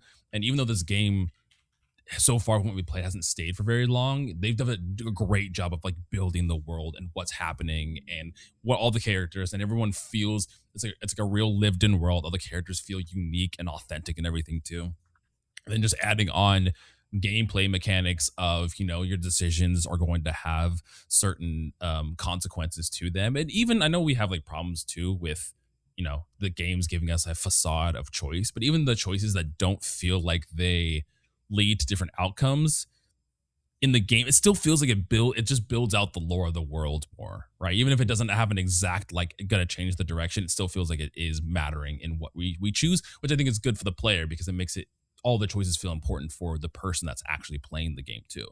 Yeah, I same with Kai. I have no notes. Like, this is such a great start, and my thoughts. I agree with Kai. I think Shroud is closely tied to Robert in some capacity. I could see the bait and switch being like Shroud, maybe not Waterboy, sure. Maybe Shroud is associated with or working with someone on the Z team, maybe someone's there as like a spy for Shroud and is watching the organization, or even trying to get close with Robert somehow. Although it seemed like Shroud's ultimate goal was just get the little like energy drive, so I don't know what the goal is past that, but yeah, I think Shroud is going to be someone kind of closely related to the narrative of the story or the happenings that are going around. Or he could just be a random villain. Who knows? Maybe he's just bad guy. And that's just there is no mystery here. It just ends up being a bad guy. But yeah, this is an awesome start, and I can't wait to play more of it. Ben, round us out. How you feeling? Sum up your feelings of Dispatch in this first section. Yeah, I mean, all of the above, right? Like everything we said. Yeah, yes, like and everything about this game fucking slaps. I mean,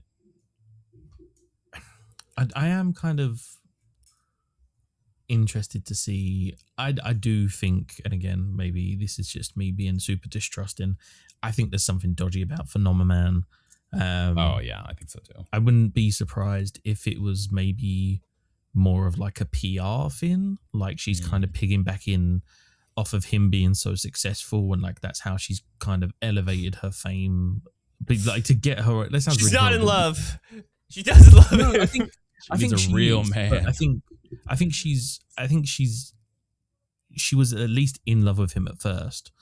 However, I don't think she's as in love with him now. Maybe like his behavior is starting to grate on her or something. I don't know. But I feel like there's more to it than just like they're in a relationship. Like, I don't know. I think that's the way the game, what I'm expecting the game would try and kind of push. It will be interesting to see how much of the kind of telltale things we get. With the whole like we've made a decision, because it normally what happens is you get given a decision about two people, you pick one, and then the other thing ends up happening regardless. That's kind of like the thing that always happened, especially with like the Telltale Walking Dead. You would choose to save one person, and then the person that you chose to save would end up dying later on either way. So it was kind of like, it is hard because I don't know how you write a game like that where there's like so many variables and how you manage it to kind of try and tell a cohesive story at the same time. But either way, I don't think that's taken away much from my experience of the game. I'm still having a fucking amazing time. I'm probably gonna go and jump on and do episodes 3 and 4 tonight. Just right up for dude. If this is, I know I'm talking about episodic release and stuff like that, but like, if I wasn't doing this for the pod and if I was you had to wait a week, I probably no. If I was playing this for the pod, I would just do it all at once. If I was playing it for myself now, like after all the episodes of launch, you would have just played through the whole thing. Especially like because if all the chapters are set up like they are, it's like maybe a 7-hour, 8-hour game. Like I think you could bust through a lot of this, majority of this pretty quickly. I think How Long to Beat's got it on like 8.5 or something. So it's 6 to 9 hours. Oh yeah, and you could easily do like 5 in a day. Like this is a game where I could sit down and easily do like 5 hours of this in a day. Yeah.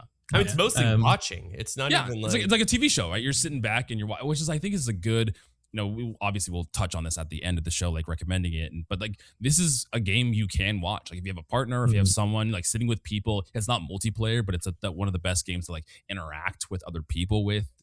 Having a group of friends, making decisions and things like that. Especially the cinematic option.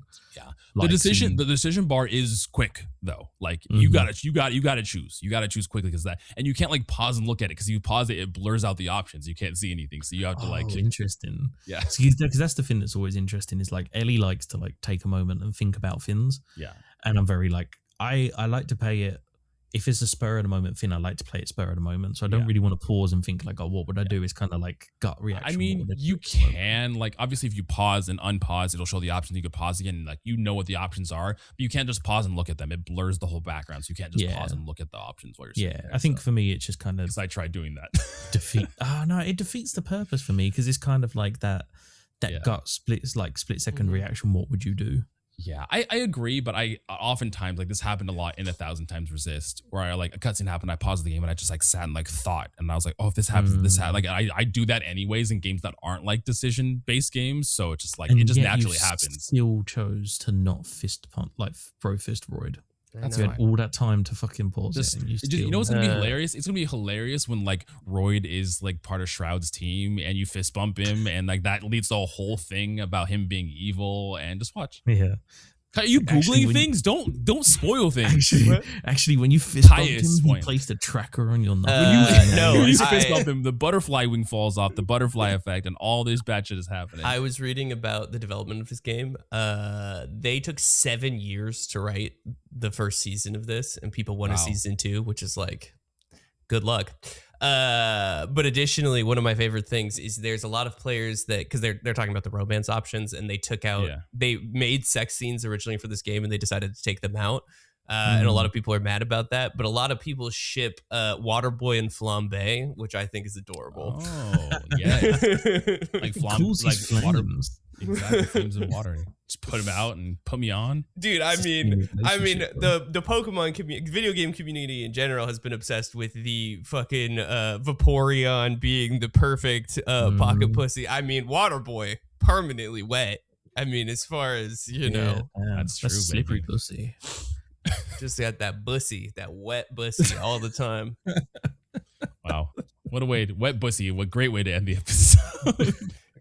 That's the title. That's the title. Please no. The SEO will actually, maybe the SEO will be great for that. Maybe it'll skyrocket this episode. Who knows? No, we're gonna get removed from the algorithm.